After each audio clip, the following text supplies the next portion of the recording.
en la recta final de la mañana. En medio de la locura de la ciudad, estamos en La Trinchera. Agazapate con nosotros, en La Trinchera, con Gustavo Tubio.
Hola, muy buenos días. Las 10:05 aquí en la República Argentina. La temperatura está cercana a los 24 grados. Una temperatura apacible, interesante.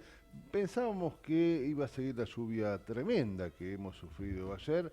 Eso posiblemente quede para mañana y ya hablaremos de lo que implica el tiempo aquí en la ciudad de Buenos Aires.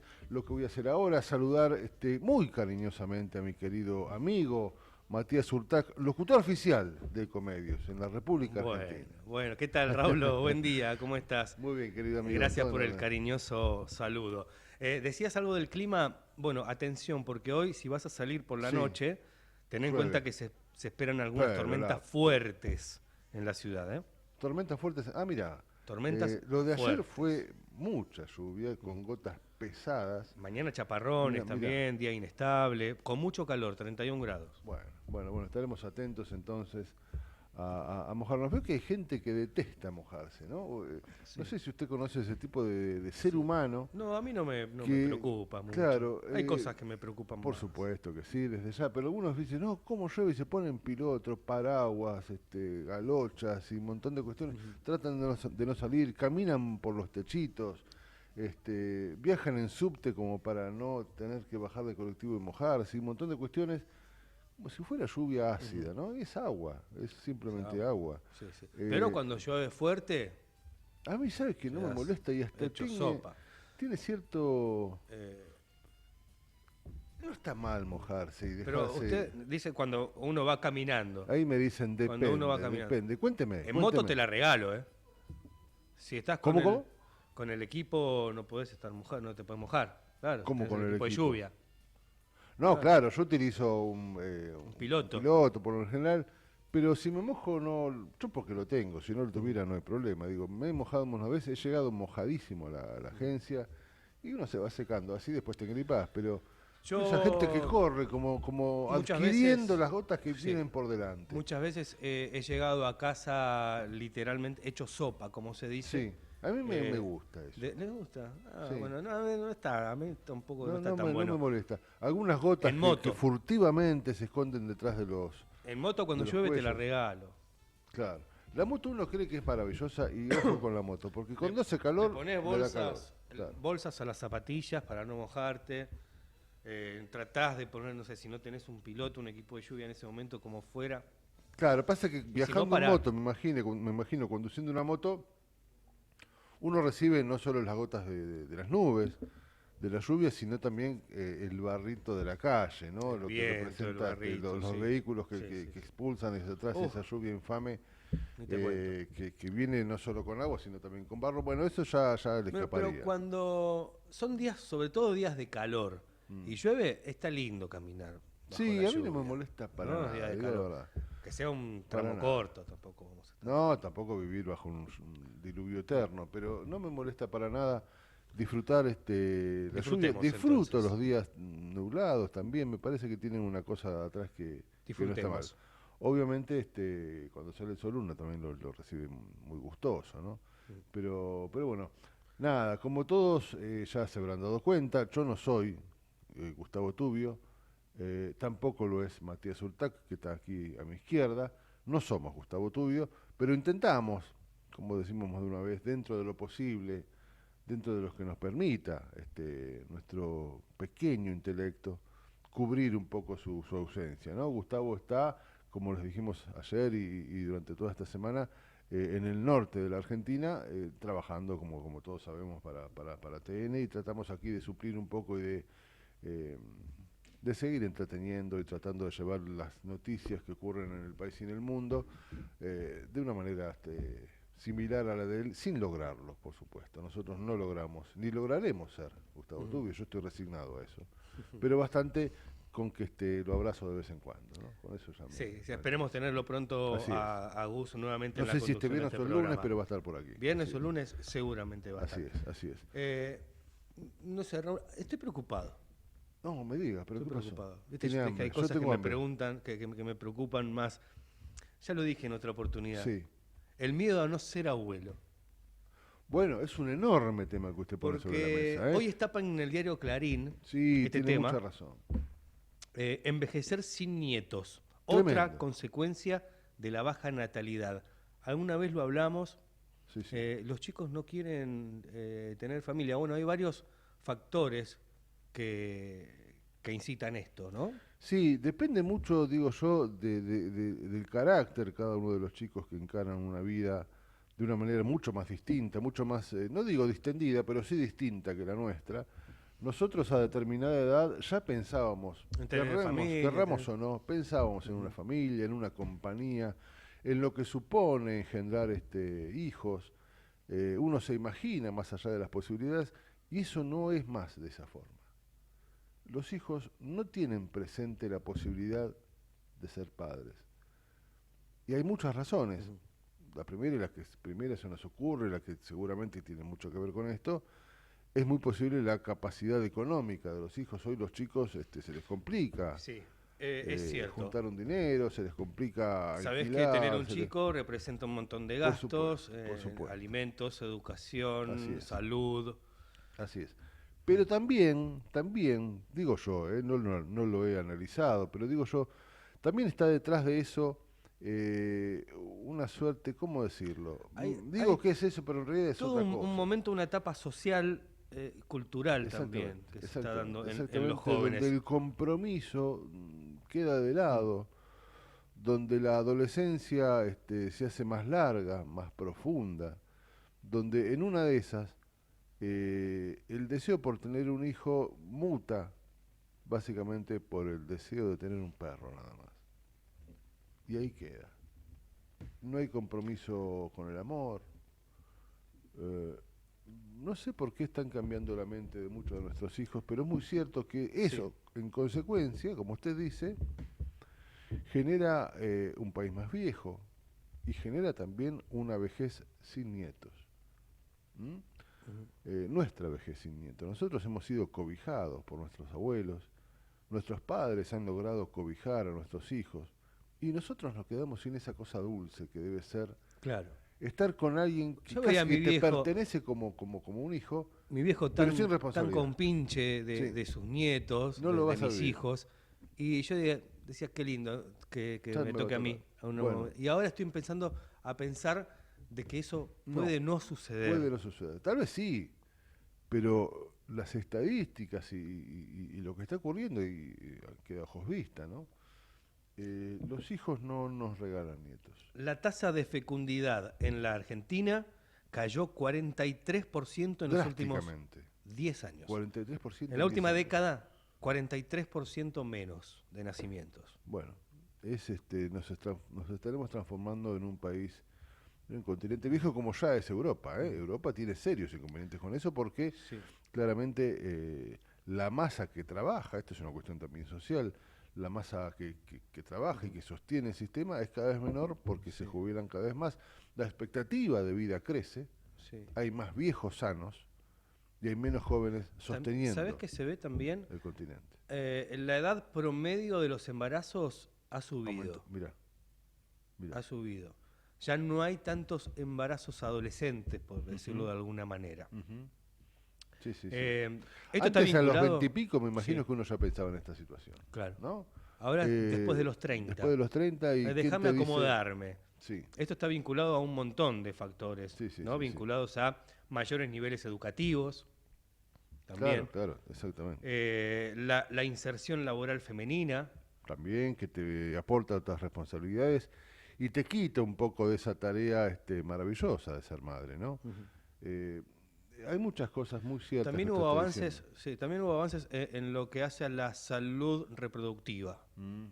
Es La verdad. educación y la salud reproductiva. Esto genera la posibilidad concreta de que vos puedas evaluar la posibilidad de un hijo superando los 30 e inclusive los 40 años. Pero creo básicamente que tiene que ver, yo no quiero ser injusto porque no está bien, y tampoco quiero plantear algo que tampoco he analizado, pero me imagino que hay cierto egoísmo de los jóvenes, ciertos deseos por extender una forma de vivir que seguramente es maravillosa, ¿no? La juventud no solo es un divino tesoro, sino es una cosa que no regresa y que pasa rápidamente a ser parte del pasado. Por lo tanto, la posibilidad de hacerlo cada vez más presente no está mal, es encomiable eso, está muy bien la juventud. Pero hay cierto egoísmo, digo yo, en aquellos hijos donde plantean solo la posibilidad de divertirse con géneres, ¿no? Con otros jóvenes, y de alejarse un poco del compromiso que implica el amor y la posibilidad concreta de generar una familia. Lo tienen como un deseo, ni siquiera un deseo, como algo lejano. Ahí yo creo que hay cierto egoísmo. Yo fui muy feliz cuando le di a mis padres Nieto. un nieto mío, hijo mío. Mis viejos ya tenían nietos antes de mis hermanos. Claro. Fue, sinceramente, tuve la gracia de darle 2 nietas. Sinceramente fue un paso muy, muy fuerte en mi vida, no solo por ser padre, sino también por darle a mis padres la posibilidad de que puedan tener 2 nietas, que de hecho son sus primeras nietas mujeres, eran todos varones. Es otra etapa más de nuestra madurez. Es maravilloso. Yo creo que se lo pierden los jóvenes, pero bueno, seguramente uno recuerda la juventud y lo que implica y no está mal vivir en una juventud eterna, ¿no? Eso sería maravilloso. Pero no solo hay una cuestión social y demográfica, ¿no? También hay una cuestión de egoísmo, me parece que habría que analizar. Hablás lo que sienten los jóvenes, claro, ¿no? de falta de posibilidades también hay ¿Y que qué decirlo, sentimos ¿no? los adultos? Bueno, Especialistas explican que puede vivirse como un duelo por la pérdida de un ideal. mirá vos, Esto. el hecho de no tener un nieto. Mirá vos. Tendríamos que hablarlo con un especialista. No está mal, no está mal. Si no es hoy, ¿Por qué mañana, hoy tenemos algunas cosas pensadas para ofrecerles hoy a nuestro público, pero tal vez mañana podemos hablar de esto, que es algo que se está gestando y que ya es presente y de hecho lo hemos hablado, se hablan en muchos lados y ha terminado siendo nota de tapa en algún medio. Sí. Y si hay alguna herramienta para, digamos, de alguna manera disfrazar esa madurez de ser abuelo. Seguramente. Es muy interesante. Pero en serio está preocupado. Sí, me lo vengo preguntando hace algunas semanas. Pregúntele eso a su hijo, no se lo pregunte. Ya se los pregunté. ¿Y qué le han dicho? Que no quieren. Papá, cállate la boca y... No quieren, no están deseosos de formar una familia. Es verdad. Lo ven como algo lejano. Sí. Yo tengo una hija de 23. No quiero tener hijos. Dice, no pensamos en eso, ¿no? Sí. Yo creo que mi hija mayor lo tiene en mente, pero el tiempo pasa. 23 años es muy joven, y está viviendo una etapa maravillosa de su vida. Creo que tiene esa idea.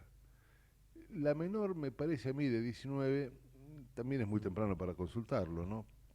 Pero me parece que no tanto. Lo cierto es que el tiempo pasa. Hoy a la mañana tiene 19 años y dentro de 15 minutos tenés 35. Claro. Las chances se acortan también. Se acortan, por supuesto. Yo tuve mi primera hija a los 32. Claro, bueno. Yo fui a los 21 tuve. Yo fui un padre grande, de hecho todos mis amigos, me casé más grande que los demás. Todos mis amigos ya tenían varios, muchos de ellos hijos. Y bueno, yo me casé de grande, como dice la película, pero de alguna manera tenía esa idea. Tampoco es fácil porque creo que el compromiso afectivo es difícil. Digo, uno tiene que estar seguro también de con quién va a criar un hijo. Y a veces esa situación no se da porque hoy hay, como te decía, menos compromiso con el amor, con el afecto. Hoy esta vida TikTok, que donde si no te gusta la cosa lo scrolleás. Cuando vos tomás una decisión tan fuerte como convivir o casarte o inclusive la posibilidad de criar un hijo, scrollear es un poco más difícil, porque vos scrolleás y el hijo sigue estando ahí. Por lo tanto, la posibilidad del compromiso es más compleja y creo que se les hace, no sé si le escapan o qué, pero se les hace más difícil tomar ese compromiso. Pero es un muy buen tema que seguramente podemos desarrollar si no es hoy, mañana. Hablar con algún especialista. Con algún especialista, no sé en qué, en el amor, en la economía, porque todo tiene que ver con eso. No sé, especialista en qué. Porque en el amor es una, en la economía es otra porque hay una cuestión económica. Un psicólogo quizás, psicólogo, que pueda entender, sí. sociólogo. Sociólogo, que pueda comprender un poco la psiquis de estos jóvenes, ¿no? Pero bueno, seguramente trataremos de desarrollar y de producir algo para averiguar qué es lo que ocurre. Que es un problema también que se le viene a Argentina a nivel demográfico. Es un problema que ya lo vive Europa, un grave problema, donde la masa económicamente activa se hace más chica y genera un continente viejo. Eso es complejo. Veremos cómo ocurre aquí. Bueno, en el día de hoy desarrollaremos mucha información, por supuesto estaremos atentos a la actualidad. Hoy la actualidad y la noticia del momento tiene que ver con que Ana Corina Sosa, la hija de Corina Machado, ha recibido el premio Nobel y ha planteado que, bueno, lo hace en nombre de la paz, lo recibió en nombre del pueblo venezolano, y se ha planteado ella como la voz, a su madre digo, como la voz de los pueblos que desean la libertad. Ana Corina Machado no ha llegado a Oslo, se supone que llegará entre hoy y mañana, ha tenido inconveniente con el viaje y bueno, básicamente lo plantea como un enorme reconocimiento por la lucha por la democracia, ¿no? Ana Corina hace 2 años que no ve a sus hijos y seguramente será un recuerdo muy muy fuerte allí en Oslo, ¿no? Un reencuentro muy muy fuerte.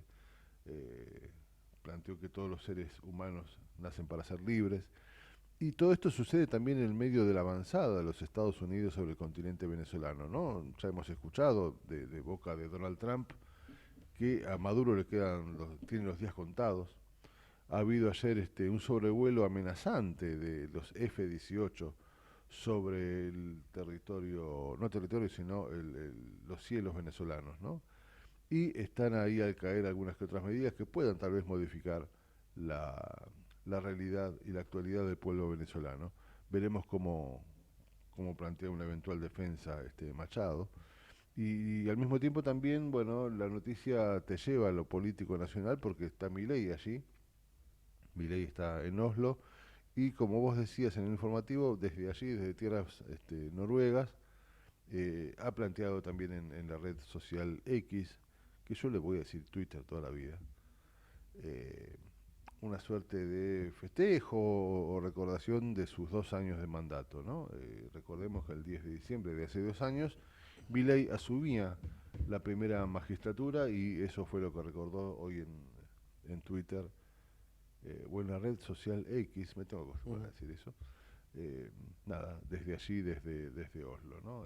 La política va por ese lado, más allá también de la cosa concreta que tiene que ver con el Congreso, donde se empezará a debatir leyes que van a cambiar tu vida, que van a modificar gran parte de tu día y que tiene que ver con la modernización laboral, algo que seguramente de aquí hasta el 31 de diciembre en las sesiones extraordinarias serán noticia y estaremos atentos a lo que ocurra allí en el recinto del Congreso Nacional. Hablaremos seguramente de deportes, hablaremos de lo que se viene en Boca, donde en principio hay una tensa calma allí en Ezeiza, en el Boca Predio, donde parece que si bien se despiden los jugadores hasta nuevo aviso, hasta que se junten antes de fin de año y luego retomen las vacaciones hasta el 2 de diciembre, la novedad pasará por qué hará Riquelme en estos momentos y de qué manera resolverá el futuro de Boca. Convocará o no un nuevo técnico, le dirá al amigo Úbeda que el sueño terminó. Bueno, hay muchas cosas para hablar también de deportes, ¿no? Y lo que pasa en la AFA, los allanamientos a la AFA y a casi 20 clubes, ¿no? Sí. Por la causa que tiene que ver con el lavado de dinero y con algo que creo que va a traer cola. Y como leí por ahí esta mañana, y es muy posible, también te escuché decirlo a vos, que es muy posible que sea el principio del fin para Chiquitapia, para Claudio Chiquitapia, porque esto empezó en estos días, pero realmente no se sabe dónde puede concluir, ¿no? Hay una cuestión de lavado de dinero, hay una cuestión de apuestas clandestinas, hay muchas cosas que empiezan a manchar y que salen a la luz, ¿no? Y algunos clubes que emiten comunicados, ¿no? Sí. Como el caso de San Lorenzo, Racing también. Racing dijo que, bueno, el sponsor de Sur Finanzas ya venía de la gestión anterior, dijo Milito. Milito le planteó el problema ese al expresidente, ¿no? A Blanco. Y que están esperando se termine el contrato para no renovarlo. Es más, dicen que Sur Finanzas le está debiendo plata a la institución de ese sponsoreo. Algo así ocurre con lo Independiente, donde no tiene el sponsoreo, pero sí Sur Finanzas le dio a modo de donación, pongamos unas cuantas comillas, a modo de donación, un dinero que supuestamente después podría convertirse en parte de un sponsoreo que llegó a nada y quedó como donación y que está debidamente registrada la donación y que está todo bajo el marco de la ley. Eso es lo que plantea el informe de Independiente o el comunicado de Independiente, donde se plantea que esta suerte de donación fue hecha para mejorar algunas de las de las cosas que disfrutan los chicos de la pensión de Independiente, ¿no? de las juveniles de Independiente. Y que no tiene otra relación con Sur Finanzas que esa, que es una relación que ya ha concluido y que tiene manera de justificar con papeles esa donación que tenía futuro de sponsoría y que quedó en la nada. Hoy todos se desligan, ¿no? De eso. Veremos qué dice la justicia, pero bueno, es algo para tener en cuenta, ¿no? Lo que puede ocurrir. Bueno, veo que hay una parte ahí en arriba espectáculos. Que, sí, vamos a algunas cortitas del espectáculo antes de irnos a la mundo, presentación. Antes de que usted me cuente eso, que está más de aquel lado, el mundo, aunque te parezca mentira, hoy es peor que ayer. Yo creo que Matías Urtac va a comentar algo.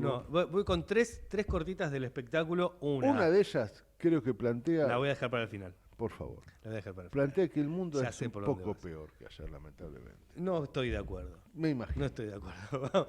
La primera del espectáculo tiene que ver con Shakira, que la sigue rompiendo en el Estadio Vélez. Segunda presentación en el día de ayer. Una multitud en el Estadio de Vélez, en el José Amalfitani. Allí estuvo Shakira con su segunda presentación. Estuvo con los hijos cantando. Sí, que cantaron no sé qué tema. Yo no conozco nada de Shakira.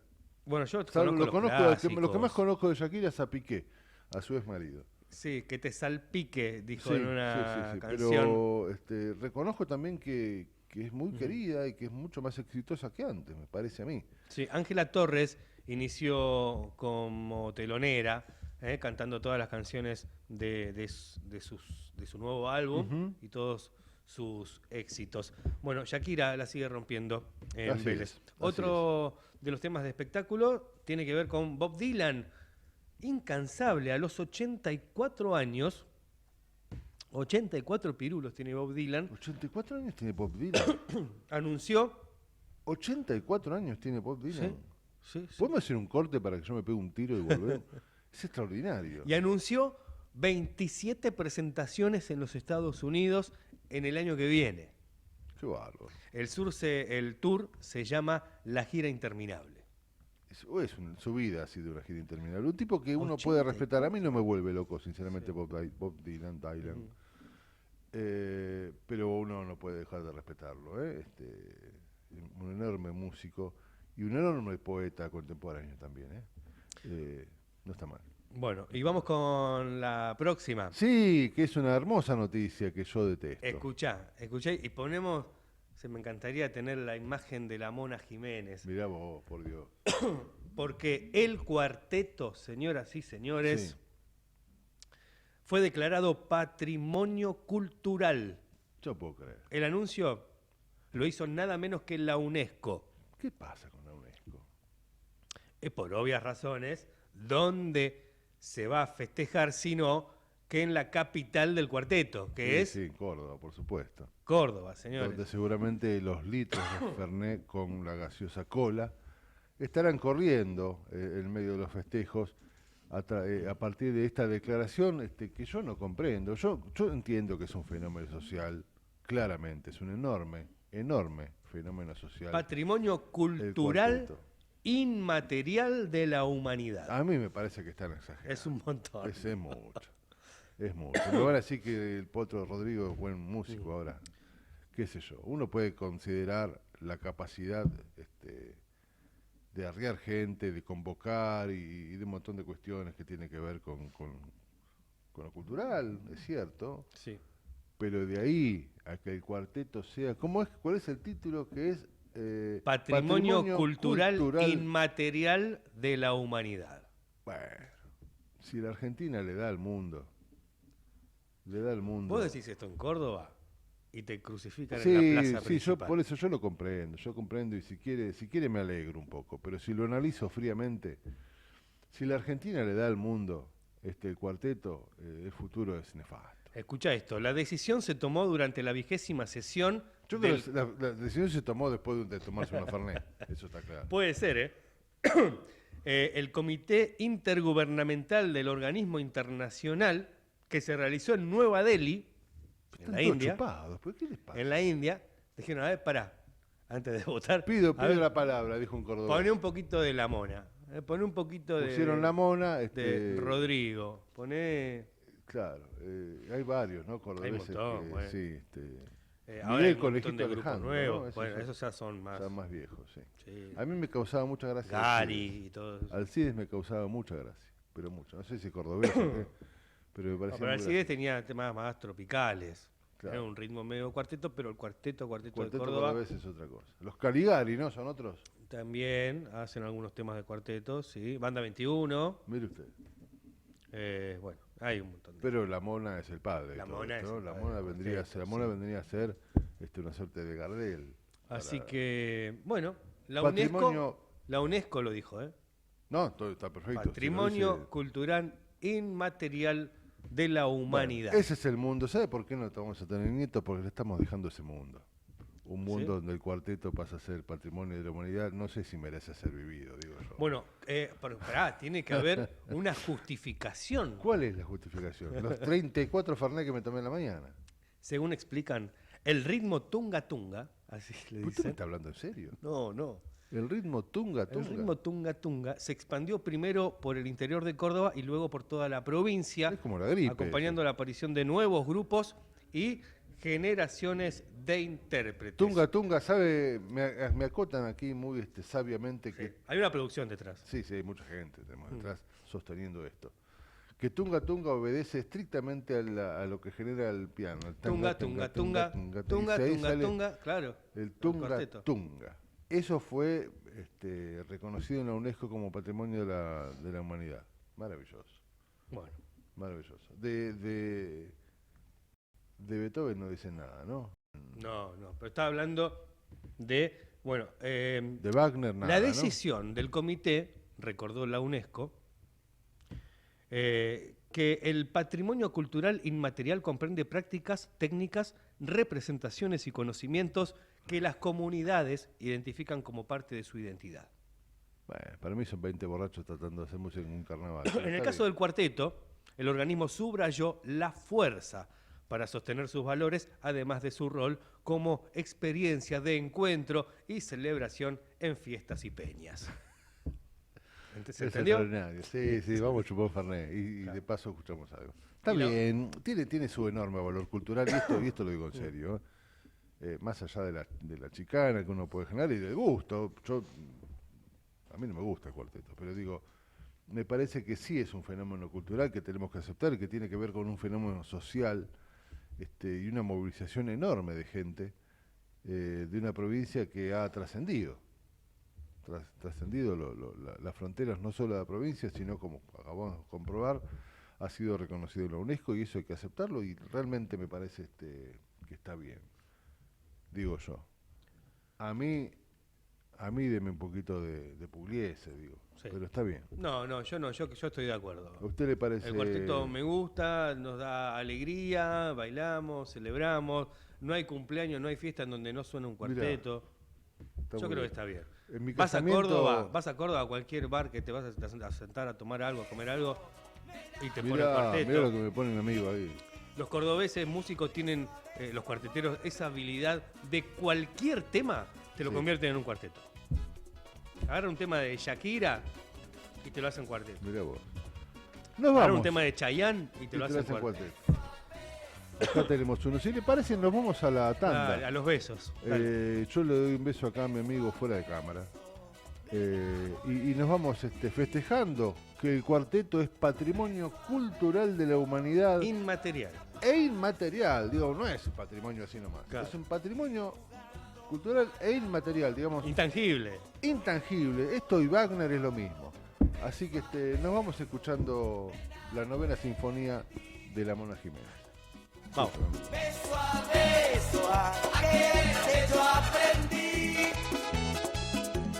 Beso a beso, la noche terminó. Y enredados hasta que salió el sol.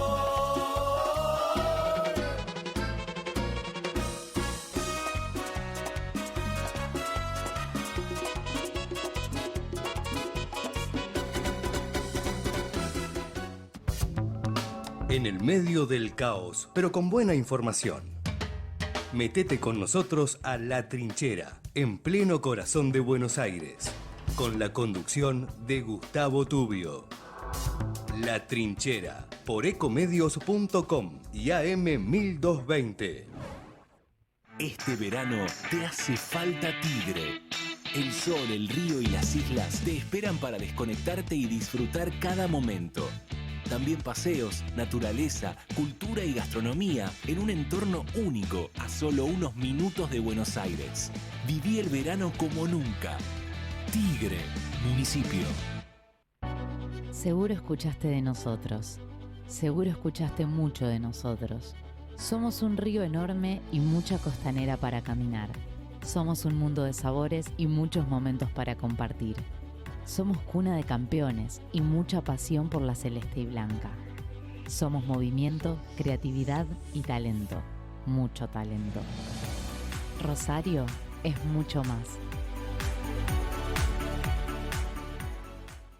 Secretaría de Seguridad. Teléfonos útiles José Cepaz. Emergencias 911. Comando Patrulla 02320 440005. Comisaría Primera 02320 422 111. Comisaría Segunda 02320 466 661. Comisaría Tercera 02320 446002. Bomberos José Cepaz 02320 422222. Ambulancias 02320 439300. Secretaría de Seguridad 02320 447464. Defensa Civil 02320 441900. COM 02320 433856. Emergencias COVID 107 147 11 56 18 30 25 y 11 56 18 30 66. José Cepaz Municipalidad. Intendencia Mario Ishi. ¿Sabías que todos los accidentes por inhalación de monóxido de carbono son evitables? Chequea que la llama de tus artefactos sea siempre azul. No olvides ventilar los ambientes de tu hogar todos los días, verificando que las rejillas cuenten con salida al exterior y las ventilaciones no estén tapadas ni sucias. Y controla las instalaciones internas con un gasista matriculado. Con estos consejos, proteges a tu familia. Metrogas, damos calor. Queremos que traigas tu empresa a Esteban Echeverría. Te ofrecemos un municipio ordenado y transparente, la mejor ubicación y algo que no te ofrece nadie. 10 años sin pagar nada, para que no pares de crecer. Esteban Echeverría, un municipio ordenado para seguir creciendo. Con un solo tanque pasá de escuchar esto a escuchar esto. Poner Infinia Turbo Clean es tener más autonomía para elegir el destino y llegar sin escalas. Su tecnología hace que el motor rinda más kilómetros por cada litro. Poner Infinia es poner mucho más que un combustible. Es poner siempre lo mejor. YPF Infinia Turbo Clean. En Ezeiza sumamos 100 patrulleros nuevos para la prevención del delito. Con más seguridad, seguimos para adelante. Ezeiza Municipio. Gestión Gastón Granados. Para comprar dólares, Galicia. Para reintegros de promos en dólares, Galicia. Para hacer crecer tus dólares, Galicia. ¿Qué? ¿Todavía no sos Galicia? Descarga la app y abrí tu cuenta gratis. Te lo dice el ratón Pérez. Cartera de consumo. Por Banco de Galicia, Buenos Aires, SAU, 3050-0001-735, Teniente Juan Domingo, Perón 407, Buenos Aires, Argentina. Para más información y condiciones y limitaciones aplicables, consulta en www.galicia.ar/personas/beneficios de $. Linda en el pasado, linda en el presente, linda para siempre. Buenos Aires, la ciudad más linda del mundo. En Edesur ponemos el foco en lo importante, en vos, que cada día haces un uso más consciente de la energía, en nosotros, que seguimos trabajando, invirtiendo y mejorando, en la atención para cuando todo funciona y también cuando no, siempre enfocados en lo que hay que hacer. Edesur. Capacitate de forma fácil y gratuita. Accede al Instituto Legislativo de Capacitación Permanente en legislatura.gov.ar. Legislatura porteña. Nos une la ciudad. Otro paso más para afianzar la seguridad en Morón. Lanzamos la nueva Guardia Urbana para reforzar la prevención y vigilancia en tu barrio con mayor presencia en corredores comerciales y escolares. Municipio de Morón, corazón del oeste. Tucumán es la casa a la que querés volver, con aromas que abrazan, paisajes que emocionan y personas que te reciben con el corazón abierto. Tucumán es la casa de todos los argentinos. Tiene historia, tiene sabores, tiene aventura, tiene calidez. Tucumán tiene todo. Ente Tucumán Turismo. Gobierno de Tucumán. Medicamentos seguros, solo en farmacias. Es un consejo del Colegio de Farmacéuticos de la Provincia de Buenos Aires. En Merlo continuamos haciendo obras que cambian la vida de nuestros vecinos. Pavimentación de la calle Almirante Brown, obra hidráulica Arroyo Granaderos, repavimentación de la avenida San Martín, repavimentación de la calle Zapaleri y muchas otras obras más. Gobierno del pueblo de Merlo. Gustavo Menéndez, intendente.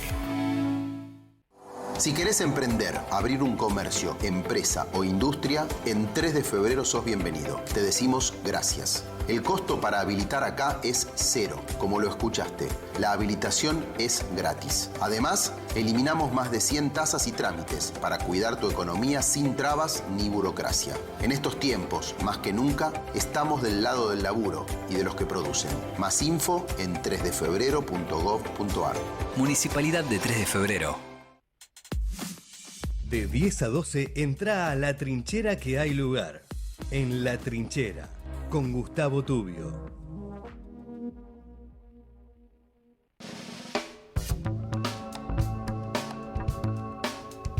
Muy bien, las 10:43 aquí en la República Argentina.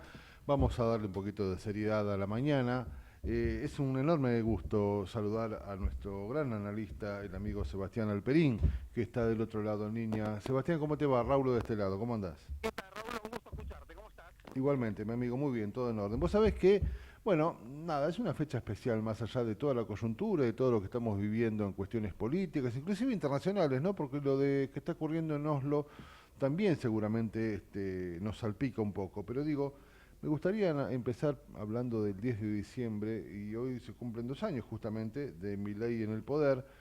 Milei, digo yo, como este topo, si se quiere, que vino a destruir el Estado desde adentro y que ha generado un montón de medidas disruptivas y que ya lleva 2 años al poder y que tal vez es un buen momento después de su triunfo en las elecciones de medio término para hacer una suerte de análisis que combine y coincide también con un análisis de fin de año, ¿no? ¿Cómo estás analizando este último mes de su segundo año de mandato, Sebastián?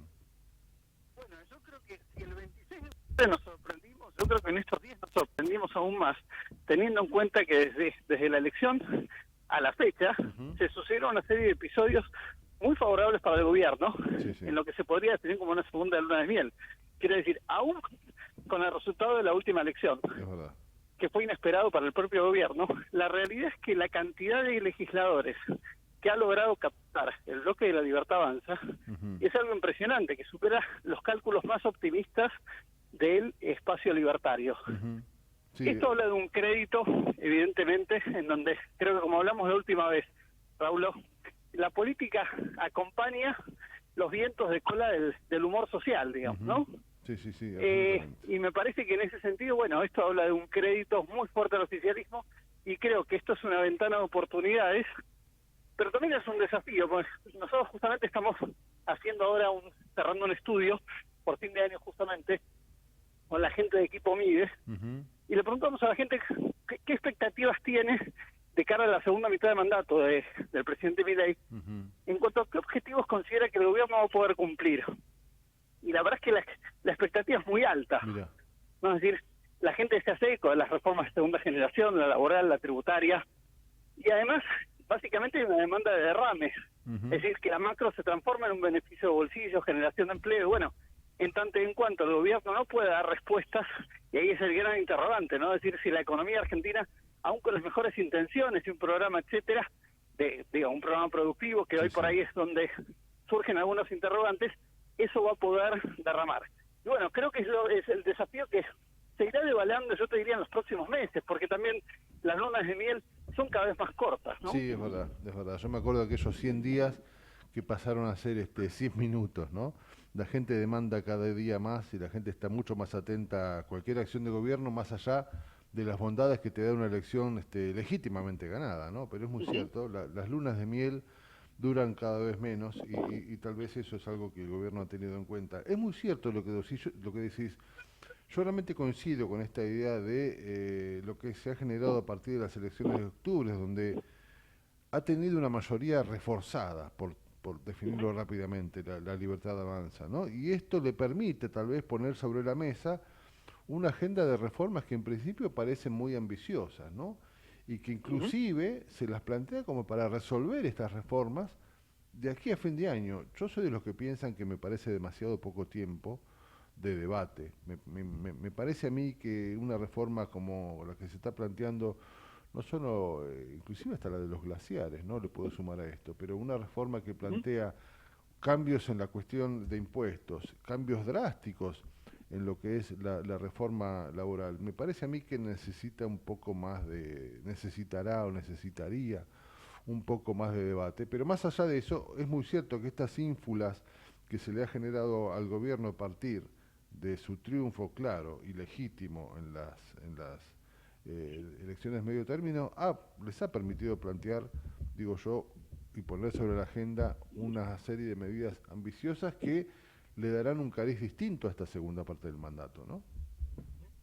Sí, y yo digo, cuando escuchaba justamente al ministro, al coloso, como le llama Milei, a Sturzenegger, que va a haber una cantidad desbordante de empleos nuevos que se van a crear con estas reformas, o cuando el ministro Caputo también dice va a haber una lluvia de dólares, un aluvión, para no replicar el esquema de Macri, ahí es donde tiemblo, ¿no? Digo, porque me parece que cuando hay promesas, como vos bien destacabas, tan grandilocuentes, digo, resulta difícil pensar que a juzgar por los fundamentals, como dicen los economistas, la Argentina está en condiciones de ofrecer, en el mejor escenario, por lo menos con la velocidad tan acelerada que se plantea ese tipo de cambios, ¿no? Y ahí la pregunta es, nuevamente, la tolerancia social, donde evidentemente se viene marcando, y creo que también esto descansa en la ausencia de un espacio opositor. Justamente, la misma encuesta que te mencionaba de Equipo Mide da cuenta que a la pregunta de quién es el líder de la oposición, la primera alternativa de respuesta es ninguno. Eso es tremendo. Y ya estamos a 2 años de Milei, es decir, no se ha construido un espacio posterior, yo diría el contrario. La oposición parecería que va camino, pasos para atrás, ¿no? De manera recurrente, hay un nivel de shock y desorientación, sobre todo a partir del 26 de octubre. Absolutamente. Que es lamentablemente desolador, y esto, bueno, lo escuchaba Pani cuando decía el otro día, esto explica en buena medida por qué la batalla del gobierno la libra con la AFA, ¿no? Si no tiene un contrincante en el mundo de la política, lo busca afuera, porque la verdad es que la política y la democracia tienen que ver justamente con los contrapesos, con la idea de equilibrios de poder, y esto no es bueno para la salud del sistema democrático, más allá del color político que uno pueda tener. Sí, digamos, por supuesto, coincido absolutamente. A mí me gustaría vivir en un país donde la oposición, sea cual fuere, la oposición a este gobierno como la oposición al anterior y al que venga, tiene que tener fuerza, tiene que ser sólida. Después se le pedirá obviamente coherencia y todo lo que deberíamos pedir a los políticos, pero me parece que el devenir democrático sería mejor, más liso, más llano, si la oposición tuviera primero coherencia y segundo una solidez interesante para contraponer un poco las ideas de muchos, ¿no? Y eso no sucede. En este sentido, te consulto, porque la propuesta de reforma laboral sabemos que genera un fuerte rechazo, por ejemplo, en los sindicatos, ¿no? Se plantea en principio, habrá que ver la letra chica y habrá que analizarlo más profundamente, pero se plantea que se va a buscar reducir de alguna manera los aportes patronales, las indemnizaciones por despido. Hay ahí también un ruido con el hecho de limitar el derecho a huelga, inclusive flexibilizar algunos convenios colectivos. Y ahí, más allá de lo que diga la letra chica, es necesaria la oposición, una oposición coherente y constructiva. Vos me dirás, es mucho pedir, y me dirás, eso no existe, pero bueno, uno pidiendo puede soñar también. Pero digo, ¿cómo ves en este sentido, por ejemplo, los sindicatos, la figura de los gobernadores, o la oposición dialoguista, o el gobierno terminará haciendo la reforma que soñaba? Bueno, nosotros ahí justamente mencionamos el tema de los sindicatos. Los sindicatos están en una encrucijada, porque por un lado no pueden, por lo menos sentarse a negociar respecto a ciertos cambios instrumentales en lo que sería la reforma o la modernización laboral que plantea el gobierno. Esto me parece que es una agenda pendiente que trasciende claramente a este gobierno y hay que poner sobre la mesa. Lo otro es, como vos bien destacabas, que no vale cualquier cosa, es decir, que una reforma o una modernización no sea una flexibilización laboral, que ya vimos en el pasado que esto fracasó, ¿no? Y no solo no generó empleo, sino que además puso en entredicho derechos adquiridos, sobre todo a pesar de que el gobierno ha sido enfático en sostener que eso no iba a estar en tela de juicio, pero bueno, son esas preocupaciones que surgen cuando se analizan estas cuestiones. Pero lo cierto es que, ¿cómo hacer para ser propositivo sin ser, o mejor dicho, parecer obstruccionista? Cuando hoy lees en el diario que los sindicatos, la CGT mejor dicho, se abandonó el Consejo de Mayo, más allá de la utilidad que pueda tener el Consejo de Mayo, digamos que no es la medida que la opinión pública claramente está esperando, digamos, ¿no? Tal cual. Sí, en términos de una oposición responsable, si se quiere a tono con los desafíos de la hora. Sí, y adolecemos de eso, lamentablemente, y ahí es donde gran parte de esta batalla cultural, que es la que termina ganando el gobierno. Yo no sé qué pensás vos, yo tengo un pensamiento que tampoco quiero tildarlo ni de futurista, ni de proyectado en el tiempo, no, simplemente es un pensamiento humilde y que me gustaría compartir para ver cuál es tu mirada.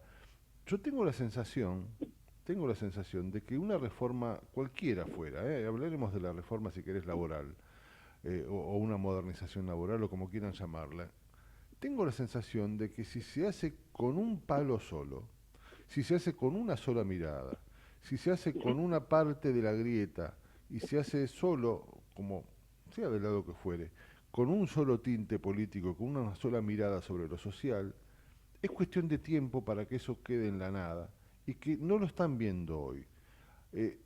Yo siento que si ponele que dentro de 2 años, o 5, o 15, o 30, viene un gobierno muy opositor a van a caminar para atrás y ahí está la tragedia argentina, ¿no? En 2 pasos para adelante, 3 pasos para atrás, 2 para la derecha, 2 para la izquierda, y siempre volvemos a esta cuestión tan difícil que tiene que ver con una realidad que termina por llevarnos a ningún lado.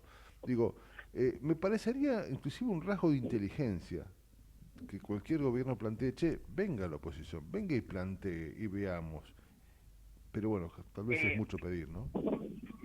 Pero bueno, volvemos a la lógica pendular, ¿no? Exacto, De este país, en donde cada gobierno que viene hace borrón y cuenta nueva y pone en evidencia la ausencia de políticas de Estado. Exacto. Y a eso se suma un gobierno donde justamente parecería a todos pensar que es un gobierno que no cree en el diálogo y en los consensos. Digamos, yo creo que tiene una mirada muy unilateral en términos de lo que es el diseño y la implementación de políticas públicas. Sí. Por eso me parece que el Consejo de Mayo, yo creo que lamentablemente hoy es papel mojado, como alguna vez hablamos. No obstante lo cual, me parece que los actores convocados no deben desperdiciar la oportunidad de revalorizar y poner justamente subrayar la importancia de ese espacio y enfatizar no solo para esta administración, sino de cara a los gobiernos que vengan, o aun cuando Milei fuese reelecto en 2027. Entonces me parece que esos son como los desafíos, pero claramente, bueno, de hecho fue muy sintomática la salida de Guillermo Franco, si bien claramente Diego Santilli es un hombre de diálogo, está con 4 ojos monitoreados de que no obra tanto a la billetera, por la mirada de Caputo, Adorni, etcétera. Y ahí es donde volvemos a los interrogantes, y me parece que ahí vos preguntabas antes por los gobernadores. Yo tengo serias dudas, me parece que en este contexto donde los gobernadores son muy escépticos desde la mirada de un Milei mal pagador, lo que me preocupa que lo que se está viendo es que en lugar de actuar en bloques, si bien hay unos bloques que me parecen más que nada escindirse de Fuerza Patria, del espacio kirchnerista o Provincias Unidas, pero me parece que hay mucho de jugar la personal y cada uno tratar de obtener alguna tajada con arreglos individuales con esta lógica del gobierno que me parece que parte un poco de la premisa de divide reinará, ¿no? Sí, es cierto. Yo le he perdido he perdido un poco las esperanzas respecto de una posición constructiva de aquellos gobernadores que inclusive plantean una suerte de oposición dialoguista, porque al fin del día uno se da cuenta, y la historia lo plantea esto, ¿no? Uno se termina dando cuenta que el gobernador quiere tener su patio acomodado, ¿no? Quiere tener su jardín libre de maleza, y se queda pensando básicamente en lo que pueda suceder con el futuro de su provincia. Y si de alguna manera el gobierno lo ayuda a eso, tal vez empieza a pensar más en sí mismo que en el país, ¿no?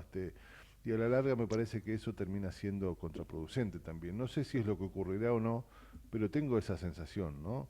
Que en definitiva los gobernadores terminan jugando para sí mismos, ¿no?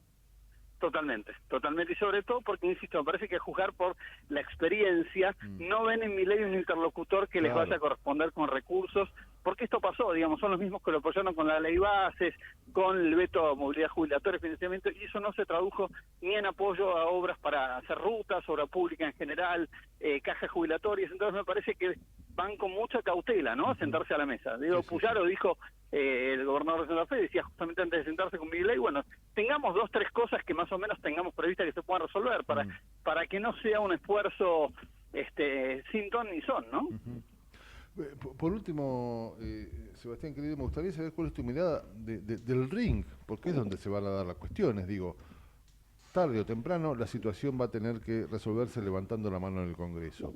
Y ahí, en ese espacio donde posiblemente a partir del triunfo o de la buena elección que hizo el gobierno, se han acomodado algunas cuestiones y pareciera que existe o está más cercana la posibilidad de consenso, la posibilidad de dialogar y de hacer política en serio en el Congreso. Vamos a poner en serio entre comillas, ¿no? Porque uno ve algunos nombres y no ve la seriedad. Pero más allá de eso, digo, ¿cómo ves vos la batalla en el Congreso, que es definitivamente después donde se va a terminar por cerrar la discusión, ¿no? Esto termina con brazos alzados.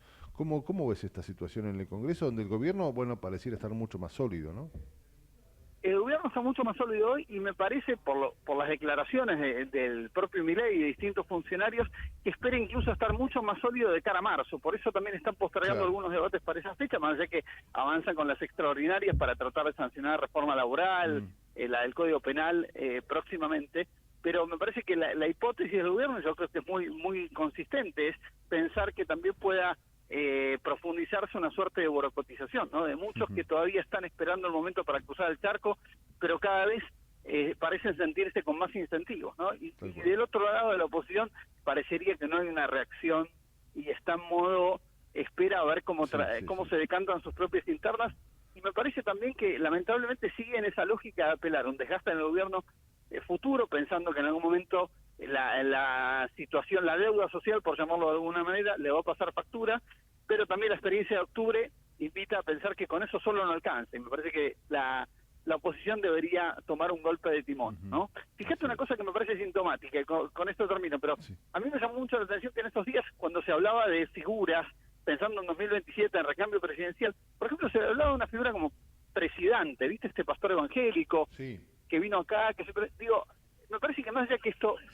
tenga visos de realidad o no, de proyección de futuro, el solo hecho que se planteen en la agenda alternativas de estas características, me parece que nos debe llamar a la reflexión.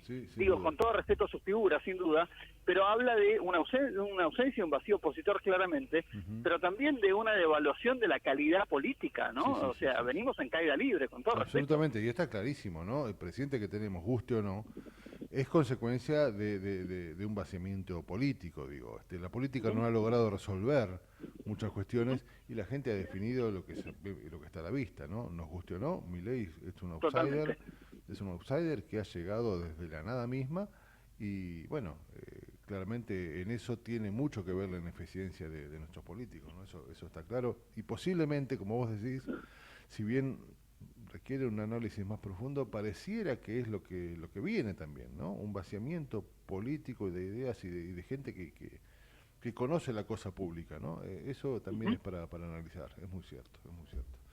Querido amigo, como siempre, muchísimas gracias por estar del otro lado. No, por favor, Raúl, un placer enorme, y bueno, espero hablemos antes de la fiesta para saludarlos al menos. Por supuesto, seguramente que sí. Bueno, gran abrazo, te mando un gran abrazo para vos y toda la audiencia. Otro para vos, muchísimas gracias, mi amigo. Muchas gracias. Era Sebastián Alperín, ¿no? Sociólogo y además analista político, un tipo que siempre vale la pena escuchar. Son las 11:01 exactamente, se vienen las noticias de la mano de Matías Utac y luego retomamos la última hora de la trinchera de hoy, donde vamos a hablar, si se puede, creo que está por ahí dando vueltas la entrevista, del 10 de diciembre, pero de 1983. Dale. Seguimos informando desde la trinchera. Hasta las 12 con Gustavo Tubio.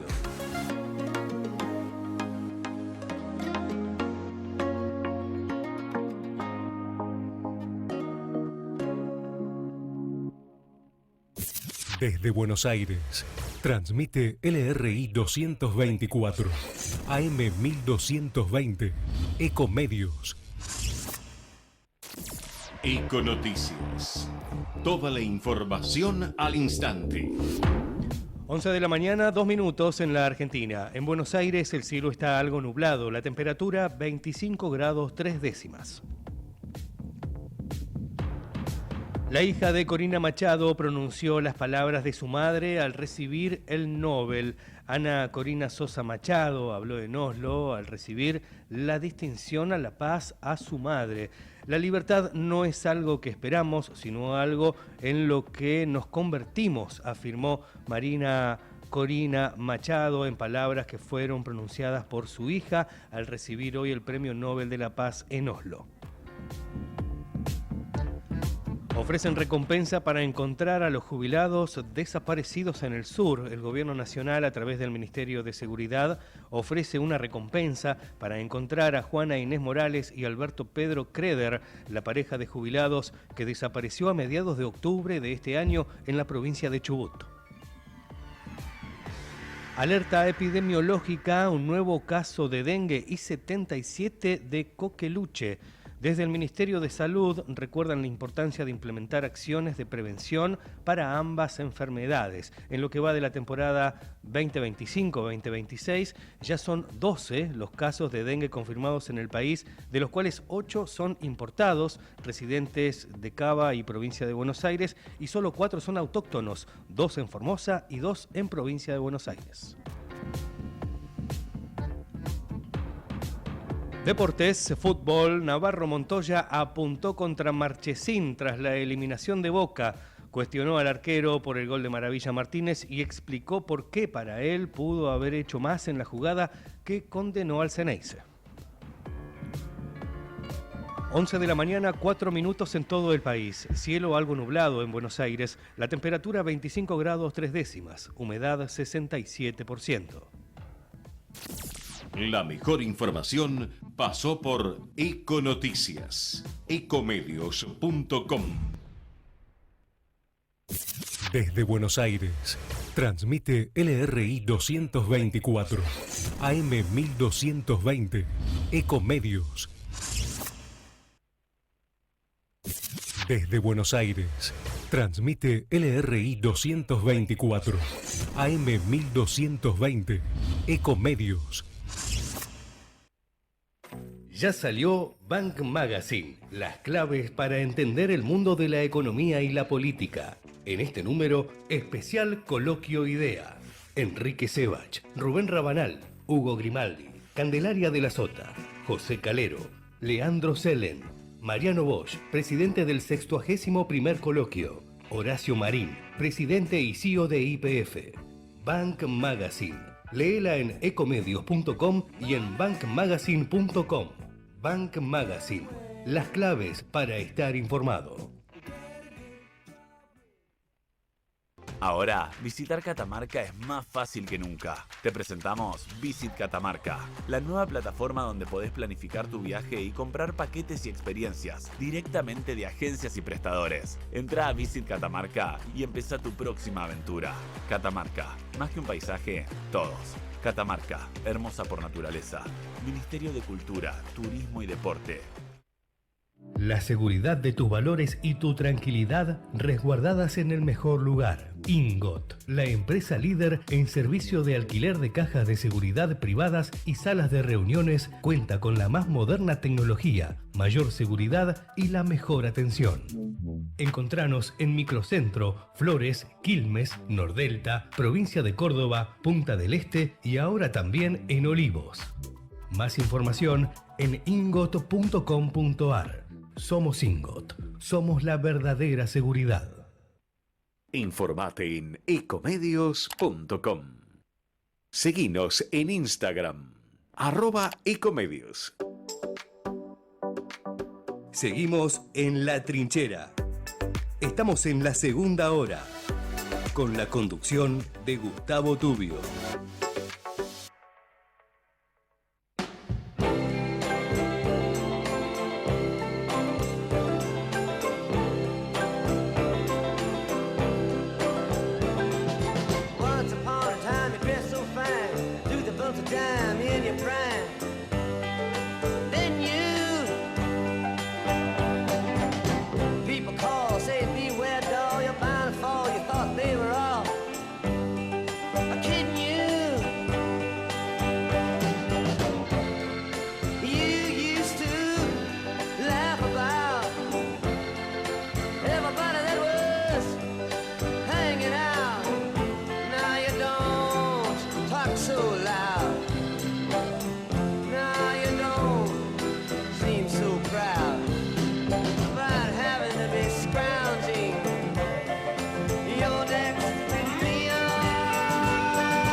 Vacuum of his eyes. Muy bien, las 11 y 8 minutos en Argentina. Hablábamos recién del 10 de diciembre, ¿no? De los 2 años de Milei. Y yo quiero detenerme un ratito y hacer una pequeña pausa para recordar el 10 de diciembre, pero de 1983, ¿no? Ese día marcó algo más que un cambio drástico de gobierno. Uno se pone a pensar y ese día simbolizó el renacer de las instituciones. Ese día, bueno, fue un día con el que empezamos a recuperar las libertades y fue el comienzo de una etapa en la que la palabra democracia, volvió a tener peso propio, ¿no? Hoy se cumplen 42 años de la asunción de Raúl Alfonsín y para hablar de aquel tiempo, hablar del significado profundo y también del legado que nos dejó, está del otro lado conectado Ricardo Alfonsín. Es un enorme gusto saludarlo, es hijo, como todos sabemos, de Raúl Alfonsín, y la idea será conversar un poquito sobre aquella etapa fundacional de la nación, ¿no? Sobre cómo se la recuerda hoy, sobre lo que aún hoy nos sigue entrañando de aquella figura del primer presidente en el retorno democrático, ¿no? Ricardo, ¿cómo le va? Raúl Vázquez lo saluda, es un enorme placer contar con usted. ¿Cómo va? Bien, bien, gracias a Dios. Me alegro mucho, me alegro mucho. Bueno, uno tranquilamente cuando se encuentra con un animal político como usted está tentado a preguntarle por la actualidad. Yo me permito hoy hacer una pequeña pausa en la actualidad, en la vorágine política tan complicada, tan difícil de la Argentina, para tener un breve recuerdo inclusive sobre usted, sobre aquel 10 de diciembre, una suerte de repaso íntimo también sobre esa Argentina que nacía, ¿no? O que renacía, ¿no? Sí. Bueno, a ver, nosotros lo vivimos como la mayoría de los argentinos, ¿no? Con una gran ilusión, con una gran esperanza. Terminábamos con las dictaduras, que era terminar con el horror que habíamos vivido durante el proceso de reorganización nacional. Lamentablemente hoy está tratando de resignificarse esa etapa. Espero que los argentinos tengamos todavía,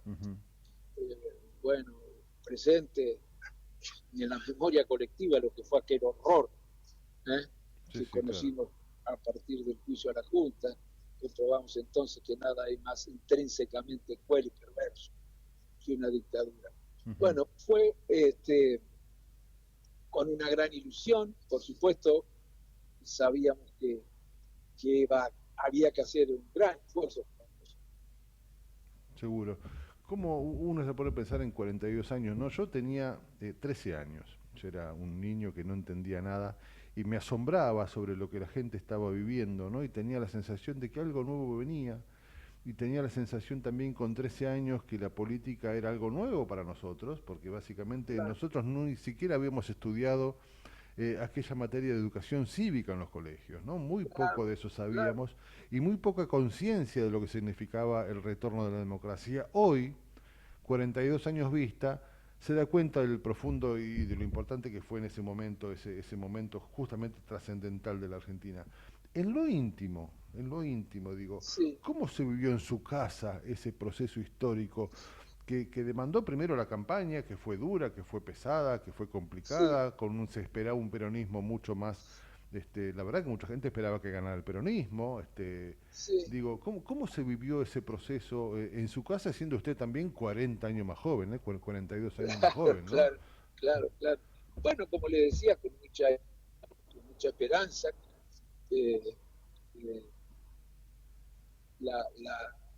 los resultados electorales.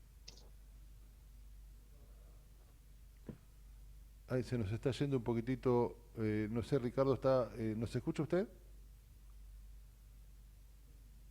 Se nos cortó, qué lástima. Bueno, vamos a ver si retomamos en un segundo la comunicación. Es muy interesante entender, no solo pensar, sobre el contexto político y social de los años 80, ¿no?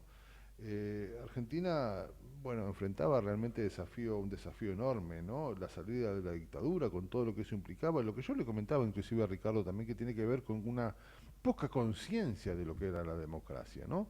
Habían pasado unos años oscuros, complejos, y aquellos que íbamos a ser luego protagonistas de la cosa pública y aquellos que de alguna manera íbamos a tomar conciencia de lo que representaba la democracia, teníamos muy pocos años y teníamos justamente poca conciencia de lo que representaba esta cuestión que tiene que ver con la necesidad de reconstruir las instituciones, inclusive como decía Ricardo, el juicio de las juntas, ¿no?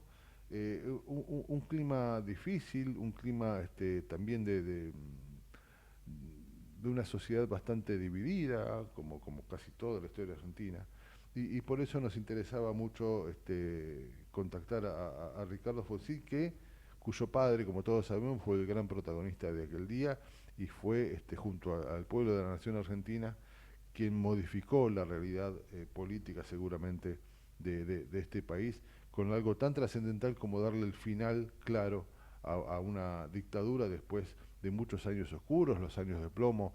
Recordemos que desde el 24 de marzo del 76 aquí se suprimieron todas las garantías constitucionales, con el derrocamiento de un gobierno justamente venía una verdad que muy oscura y muy difícil de sostener, y allí la dictadura se hizo cargo, o el gobierno militar se hizo cargo, destruyendo las garantías y generando una cosa, bueno, que hemos vivido de una manera muy oscura, muy triste, y que de alguna forma creo que recordar no está mal para que la historia no vuelva a repetirse, ¿no? Me dicen que Ricardo Alfonsín está nuevamente en línea. Ricardo, ¿cómo le va? Se nos cortó un poquito la comunicación. Sí, pero no sé dónde se dejó de escuchar. Es posible que yo haya seguido hablando ya cuando Sí, estaba seguramente. Pero bueno, podemos retomarlo donde le parezca. Yo le comentaba de qué manera había vivido usted y cómo había sido la experiencia familiar, ¿no? De ese 10 de diciembre, con un proceso de unas elecciones que habían sido complejas y una campaña dura, y le decía que se esperaba inclusive que el peronismo ganara las elecciones. No era muy diferente de la que existía, o mejor dicho, si había cambios eran para mejor, porque la experiencia familiar con las dictaduras había sido muy dura, ¿no? Claro que sí. Mi padre tenía que cambiar de domicilio, se recibía...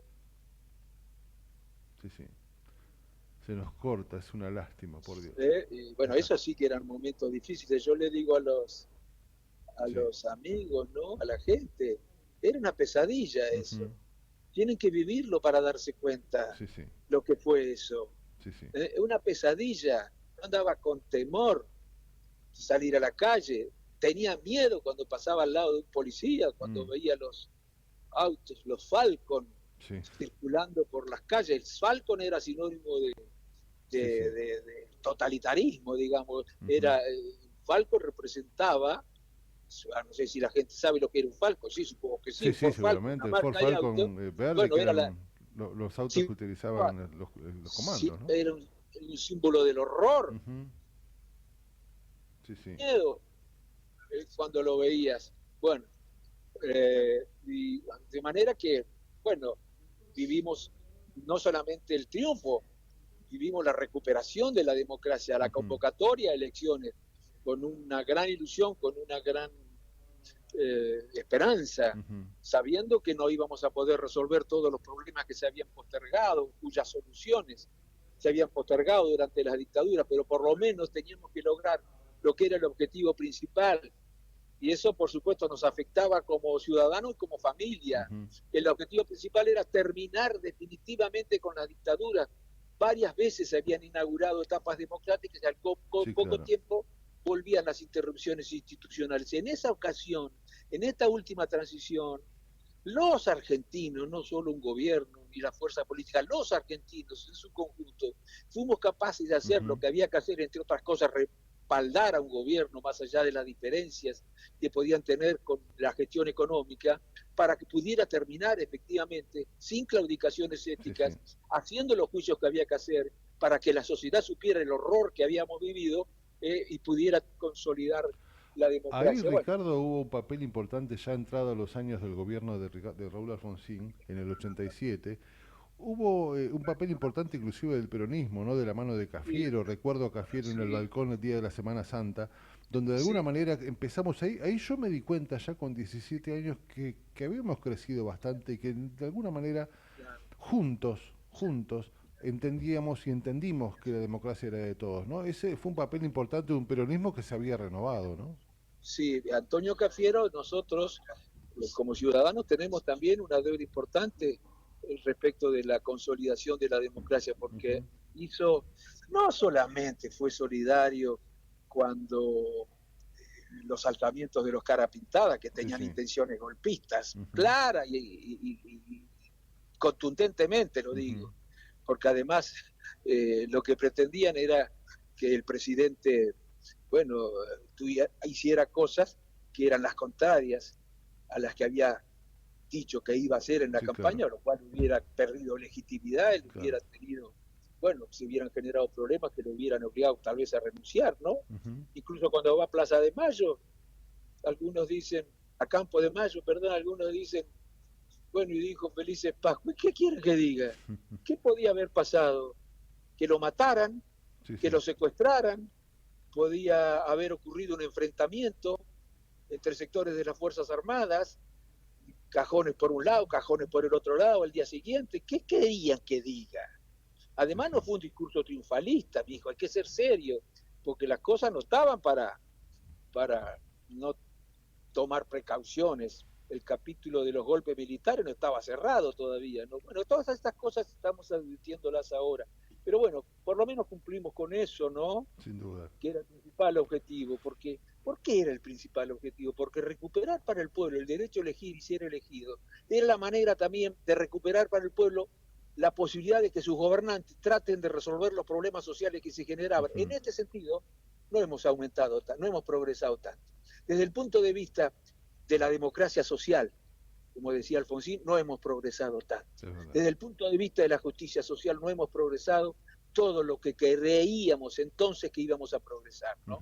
Pero bueno, esto es para discutir después en otro momento que quienes tuvieron mayor o menor responsabilidad. Lo importante es que ahora, bueno, seamos conscientes de la necesidad de saldar esa deuda con la justicia social, con la democracia social, entre todos, ¿no? La Argentina enfrentaba en esos momentos, digo yo, desafíos enormes, ¿no? Que como usted dice, primero era salir del yugo de la dictadura, claramente, modificar la cabeza de la gente para que entienda que esa no era una manera de vivir a la cual parecía que nos habíamos acostumbrado, ¿no?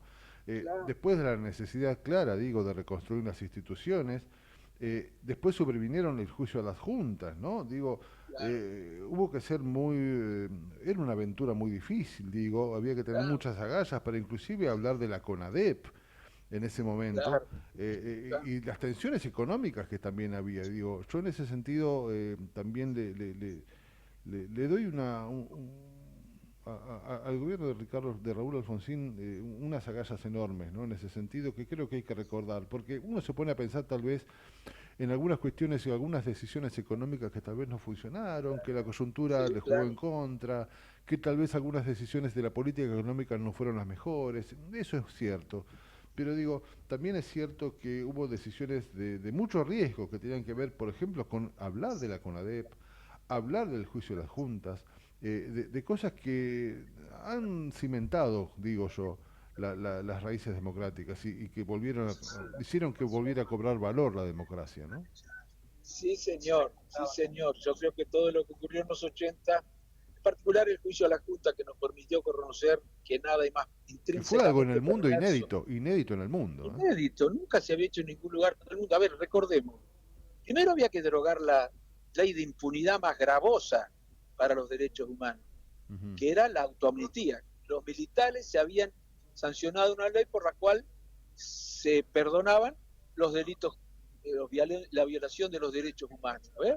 Bueno, y la verdad que el mérito, sin falsa modestia, del conjunto de aquella ciudadanía, de aquella generación, de aquellos que tuvieron que votar y de aquellos que tuvieron que definir con su participación el futuro de los argentinos. Había dos propuestas, una que decía que no se podía derogar la ley, que no se podía juzgar nada. Yo no creo que fuera una actitud claudicante. En el fondo habían medido mal la correlación de fuerzas y creían que no daba ni siquiera para conjugar a los principales responsables, porque eso podía provocar otra vez interrupciones militares. Todos teníamos ese temor, pero la sociedad acompañó la propuesta del candidato radical que decía que sí, que no se podía legitimar la democracia o la transición democrática quedaría deslegitimada si actuaba como si los militares no hubieran hecho nada, dando la vuelta de página y bueno, aquí no pasó nada. No, votaron al candidato que decía que había que derogar, anular esas leyes. Y eso fue lo que ocurrió. Gracias a eso, los argentinos pudimos conocer lo que es una dictadura. Tendrían que conocer un poco más algunos jóvenes que hoy están adhiriendo a las visiones, a la mirada que tiene la Libertad Avanza respecto de lo que ocurrió en la dictadura y después en la transición democrática. Ese fue el principal factor para mí que contribuyó a la consolidación de la democracia. Pero cuidado, porque estas cosas cambian con el tiempo, y si no reaccionamos cuando aparecen algunos síntomas respecto o algunos síntomas que revelan cierta despreocupación o cierto desdén por cuidado de la democracia, se pueden repetir esas cuando desconocemos un poco la historia, el riesgo es volver a repetirla, sin duda. Me quedaba pensando cuando usted planteaba que algunos jóvenes deberían entender algunas cuestiones que sucedieron en aquellos 80. Me pongo a pensar y no me queda otra posibilidad que preguntarle respecto de aquel radicalismo y de este, ¿no? Yo con todo respeto me atrevo a decir que me da mucha lástima el radicalismo de hoy, viendo aquel radicalismo, ¿no? Digo, como una fuerza democrática pujante, transformadora, distinta. ¿Cuál es la sensación de Ricardo Alfonsín al recordar el radicalismo de Raúl Alfonsín, aquella renovación y cambio que modificó inclusive la historia del radicalismo, y la de hoy? ¿Qué sensación tiene Ricardo Alfonsín? Se corta, ¿vos te das cuenta? Que el radicalismo y aquel, ¿no? ¿Qué opinas? Se cortó. Sí, no, le decía a Ricardo que cuando Hola. usted... Sí, ahora Hola. lo escucha bien. Ah, perdón, digo que porque No, un poco acerca de lo que me decía. Sí, le comentaba básicamente cuál es la sensación de Ricardo Alfonsín cuando recuerda el radicalismo de Raúl Alfonsín, aquel que modificó inclusive el radicalismo, aquella renovación y cambio que terminó en el poder y que terminó ayornando el radicalismo. Y lamentablemente, y esto es una cuestión mía, a mí me da lástima ver y comparar aquel radicalismo con el que tenemos hoy, ¿no? Un radicalismo abyecto, un radicalismo oscuro, un radicalismo sujeto a otra realidad, ¿no? ¿Cuál es el pensamiento de Ricardo Alfonsín cuando compara el radicalismo de Raúl Alfonsín con el de hoy? ¿Ricardo? Se cortó nuevamente. Bueno, es una lástima. Seguramente, retornaremos, hablaremos con él cuando se pueda. Las comunicaciones en este país a veces hacen cada día más difícil. Yo le pido a la producción que le mande un mensaje agradeciéndole fervientemente que nos haya atendido. Un tipo que podrás estar de acuerdo o no. Yo realmente hay muchas cosas con las que no estoy de acuerdo con Ricardo Alfonsín. Hay una idea de país que me parece que deberían modificarse y hay cosas con las que sí digo, tengo otra manera de mirar la Argentina y el futuro de esta Argentina. Inclusive hasta estoy en desacuerdo con algunas cosas del gobierno de Raúl Alfonsín. Lo que no puedo soslayar, lo que no puedo dejar de lado, es que son gente que entiende lo que es el valor democrático, que entiende claramente lo que es la lucha por el otro, que entiende claramente que primero están las instituciones, que entiende claramente que aquel inicio de la democracia es y fue un pilar importante para esta Argentina de hoy, te guste o no. Y me parece que era importante charlar un ratito sobre la historia de ese radicalismo y de esa Argentina que es muy, muy distinta a la que vivimos hoy, ni mejor ni peor, claramente distinta. Y vaga como pequeño homenaje también, y humilde homenaje a la figura de Raúl Alfonsín, con quien también estoy y estuve en desacuerdo con muchas de sus palabras, pero que sería muy torpe desconocer la calidad democrática de Raúl Alfonsín. Dicho esto, 11:29 de la mañana, vamos a la tanda. Le vamos a agradecer la comunicación a Ricardo Alfonsín. Lamentablemente las comunicaciones a veces nos juegan una mala pasada, pero creo que pudimos más o menos hablar de lo que teníamos ganas. 11:30, tanda y retomamos, dale. En el medio del caos, pero con buena información. Metete con nosotros a La Trinchera, en pleno corazón de Buenos Aires. Con la conducción de Gustavo Tubio. La Trinchera, por ecomedios.com y AM 1220. Este verano te hace falta Tigre. El sol, el río y las islas te esperan para desconectarte y disfrutar cada momento. También paseos, naturaleza, cultura y gastronomía en un entorno único a solo unos minutos de Buenos Aires. Viví el verano como nunca. Tigre, municipio. Seguro escuchaste de nosotros. Seguro escuchaste mucho de nosotros. Somos un río enorme y mucha costanera para caminar. Somos un mundo de sabores y muchos momentos para compartir. Somos cuna de campeones y mucha pasión por la celeste y blanca. Somos movimiento, creatividad y talento. Mucho talento. Rosario es mucho más.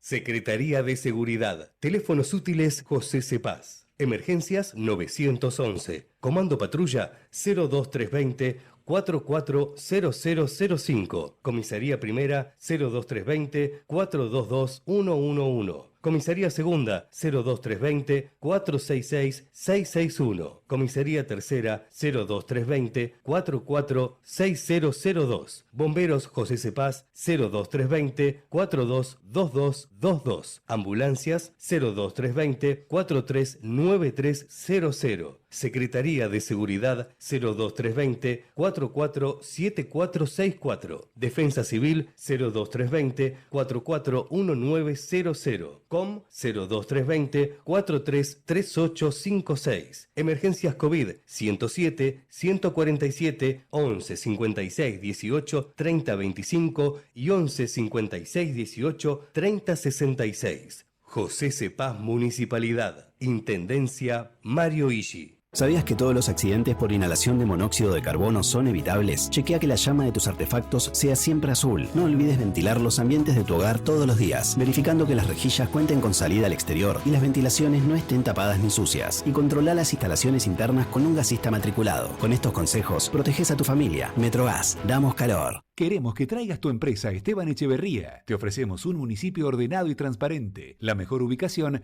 y algo que no te ofrece nadie. 10 años sin pagar nada, para que no pares de crecer. Esteban Echeverría, un municipio ordenado para seguir creciendo. Poner Infinia Turbo Clean es poner mucho más que un combustible, porque pones más potencia, más autonomía, más limpieza, que garantiza la mejor calidad para tu motor. YPF Infinia Turbo Clean, poner siempre lo mejor. En Ezeiza sumamos 100 patrulleros nuevos para la prevención del delito. Con más seguridad, seguimos para adelante. Ezeiza Municipio. Gestión Gastón Granados. Para comprar dólares, Galicia. Para reintegros de promos en dólares, Galicia. Para hacer crecer tus dólares, Galicia. ¿Qué? ¿Todavía no sos Galicia? Descarga la app y abrí tu cuenta gratis. Te lo dice el ratón Pérez. Cartera de consumo. Por Banco de Galicia, Buenos Aires, SAU, 305000017335 Teniente Juan, Domingo Perón 407, Buenos Aires, Argentina. Para más información y condiciones de limitaciones aplicables, consulta en www.galicia.ar/persona/beneficios de $. Linda en el pasado. Linda en el presente. Linda para siempre. Buenos Aires, la ciudad más linda del mundo.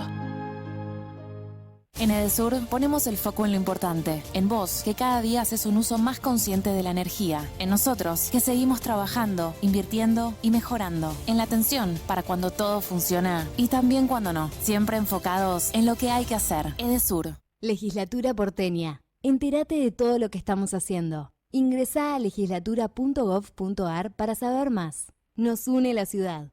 Otro paso más para afianzar la seguridad en Morón. Lanzamos la nueva Guardia Urbana para reforzar la prevención y vigilancia en tu barrio con mayor presencia en corredores comerciales y escolares. Municipio de Morón, corazón del oeste. Tucumán es la casa a la que querés volver, con aromas que abrazan, paisajes que emocionan y personas que te reciben con el corazón abierto. Tucumán es la casa de todos los argentinos. Tiene historia, tiene sabores, tiene aventura, tiene calidez. Tucumán tiene todo. Ente Tucumán Turismo. Gobierno de Tucumán. Medicamentos seguro, solo en farmacias.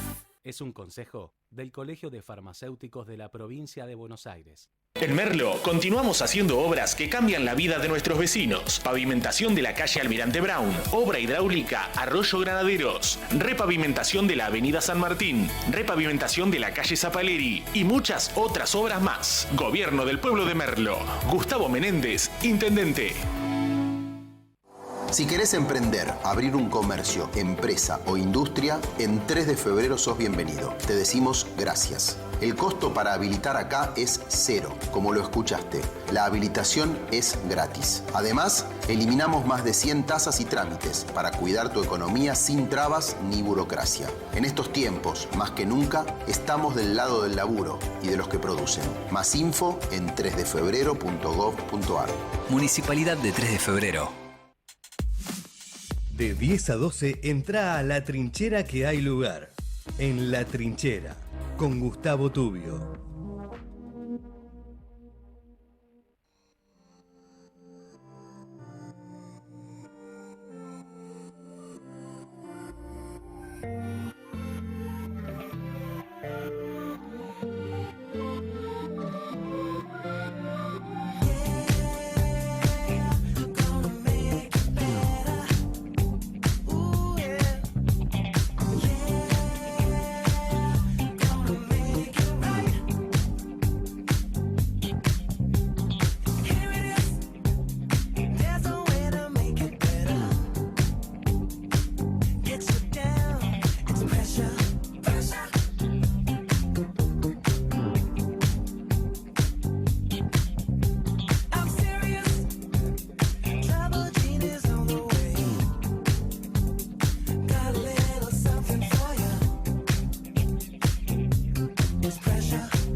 Muy bien, las 11:37, volvemos a la actualidad aquí de la República Argentina. Está dando una conferencia de prensa el jefe de gabinete, Manuel Adorni, que continúa en funciones como vocero o virtual vocero presidencial. Así que más allá de sus funciones, él habla como jefe de gabinete. Vamos a escuchar al ex vocero o actual o virtual vocero presidencial, Manuel Adorni, a ver qué tiene para decirnos. Siempre seguramente es importante escuchar y entender la voz del gobierno de su boca. Dale. Hace exactamente 2 años, el día de hoy, Javier Gerardo Milei asumía como presidente de la Nación Argentina. Ese día, desde las escalinatas del Congreso Nacional, el presidente expresaba: hoy damos por terminada una larga y triste historia de decadencia y declive y comenzamos el camino de la reconstrucción de nuestro país. Para tomar dimensión de aquel momento bisagra, vale la pena recordar algunos datos que ilustran la triste herencia kirchnerista, o sea, el país con el que nos encontramos el 10 de diciembre de aquel año. La inflación era del 211% anual, la más alta del mundo en ese momento. Más de 6 de cada 10 niños estaban debajo de la línea de pobreza. El déficit era de 15 puntos del producto, ya lo dijimos varias veces, 10 puntos en el BCRA y 5 puntos en el Tesoro de la Nación. Hubo 8.239 piquetes en ese año. Recordamos todos, la 9 de julio era un buen símbolo de que no se podía transitar libremente en la República Argentina. Y 22 asesinatos cada 100.000 habitantes en Rosario, una tasa 5 veces mayor a la del resto del país. Argentina en aquel momento era tierra arrasada. La política había dejado de estar al servicio de las personas y las personas pasaron a ser mano de obra de la política. El Estado presente, tan aludido por el kirchnerismo, no se veía en más seguridad ni en mejor educación ni en mejores servicios públicos. El Estado presente era un Estado al servicio de la clase política, un botín del que servirse a costa de todos los pagadores de impuestos. A tal punto llegó la impunidad de la casta política que llegaron a mofarse de los argentinos de bien. Revoleaban bolsos, hicieron vacunatorios VIP, liberaron presos, organizaron fiestas durante la pandemia mientras la gente no podía despedirse de sus familiares, querían cuidar a los enfermos en las camas cuchetas de Baradel y anunciaban los datos del COVID con la payasa Filomena.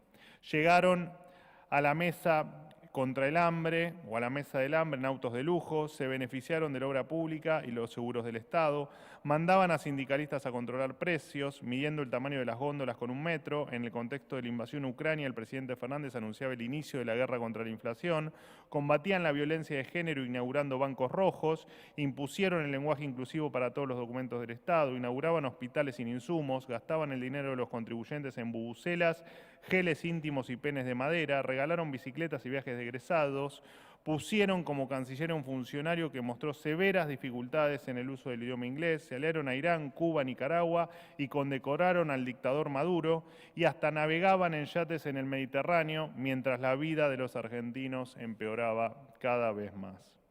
Esa era la Argentina con la que nos encontramos el 10 de diciembre de 2023.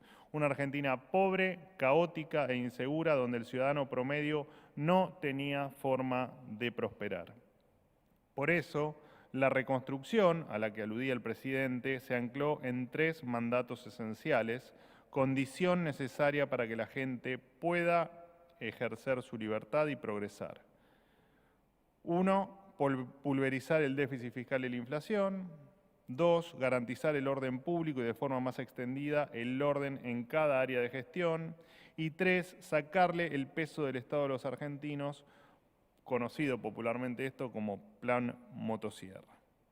El objetivo final de esta reconstrucción es que los argentinos recuperen su libertad de emprender, de trabajar, de estudiar y de formar una familia, su libertad de formar su proyecto de vida acá, en la Argentina, y de construir el futuro que siempre quisieron. Pasados estos 2 años, el primer eje, pulverizar el déficit fiscal y la inflación, muestra cifras contundentes. Estos 2 años, Argentina alcanzó un superávit primario del 1.8% el año pasado y del 1.5% este año, siendo así la primera vez en 124 años que el país tiene 2 años de superávit fiscal, por supuesto, libre de default. La inflación, que corría al 1.5% diario en diciembre del 2023, hoy corre al 2% mensual y acumula en el año una variación del 24,8% frente al 211% anual previo al comienzo de nuestra actual gestión. El cepo cambiario no existe más desde abril del 2025. Fue una aberración confiscatoria que jamás debió haber existido y que en la Argentina kirchnerista quisieron vendernos como una solución definitiva. Así como el dólar soja, el dólar Coldplay, el dólar Qatar y algunos de los otros delirios de la Argentina populista. Hemos vuelto a la normalidad.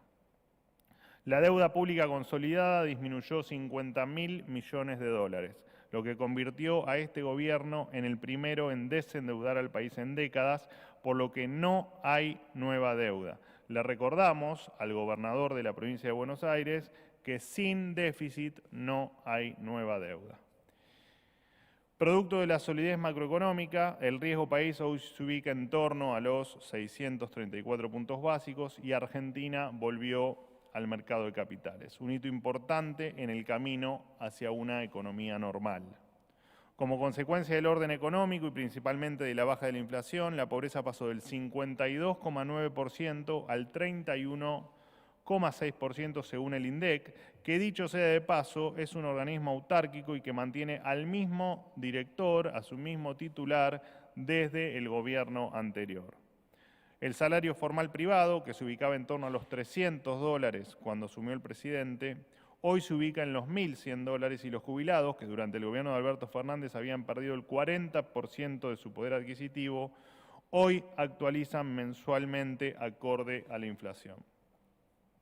La actividad económica, que en el cuarto trimestre del 2023 había caído un 1,4% del producto, creció 7,2% desde diciembre de 2023 hasta el último dato de septiembre de este año, que es por supuesto el último dato conocido. El excelso trabajo del ministro de Economía Luis Caputo y de su equipo económico, de su gran equipo económico, logró que Argentina vuelva a ser una tierra de estabilidad, crecimiento de la actividad de inversiones sin chamanismo económico.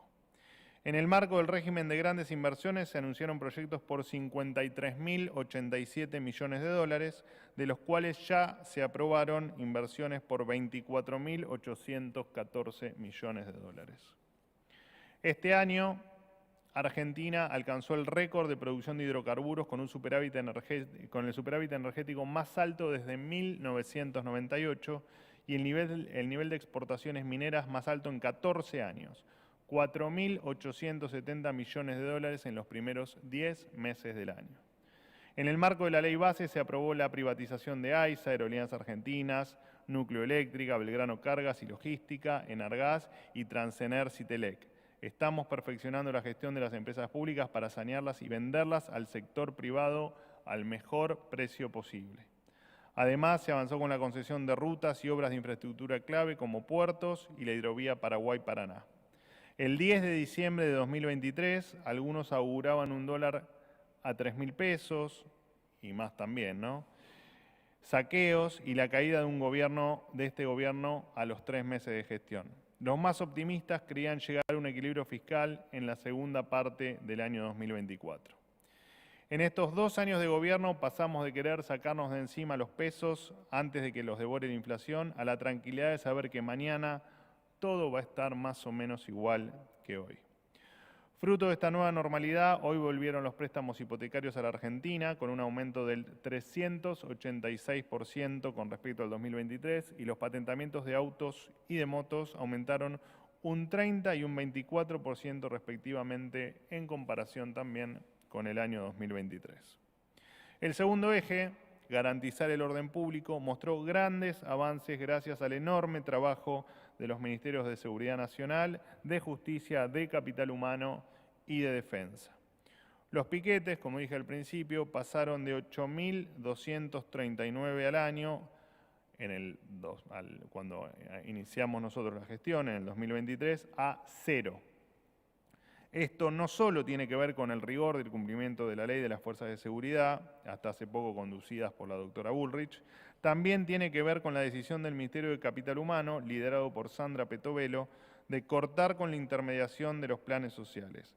Así se le sacó la herramienta de extorsión de la que tantos años gozaron los gerentes de la pobreza, porque no solo destruyeron el país, sino que además le sacaban un plato de comida a los que lo necesitaban para poder subsistir.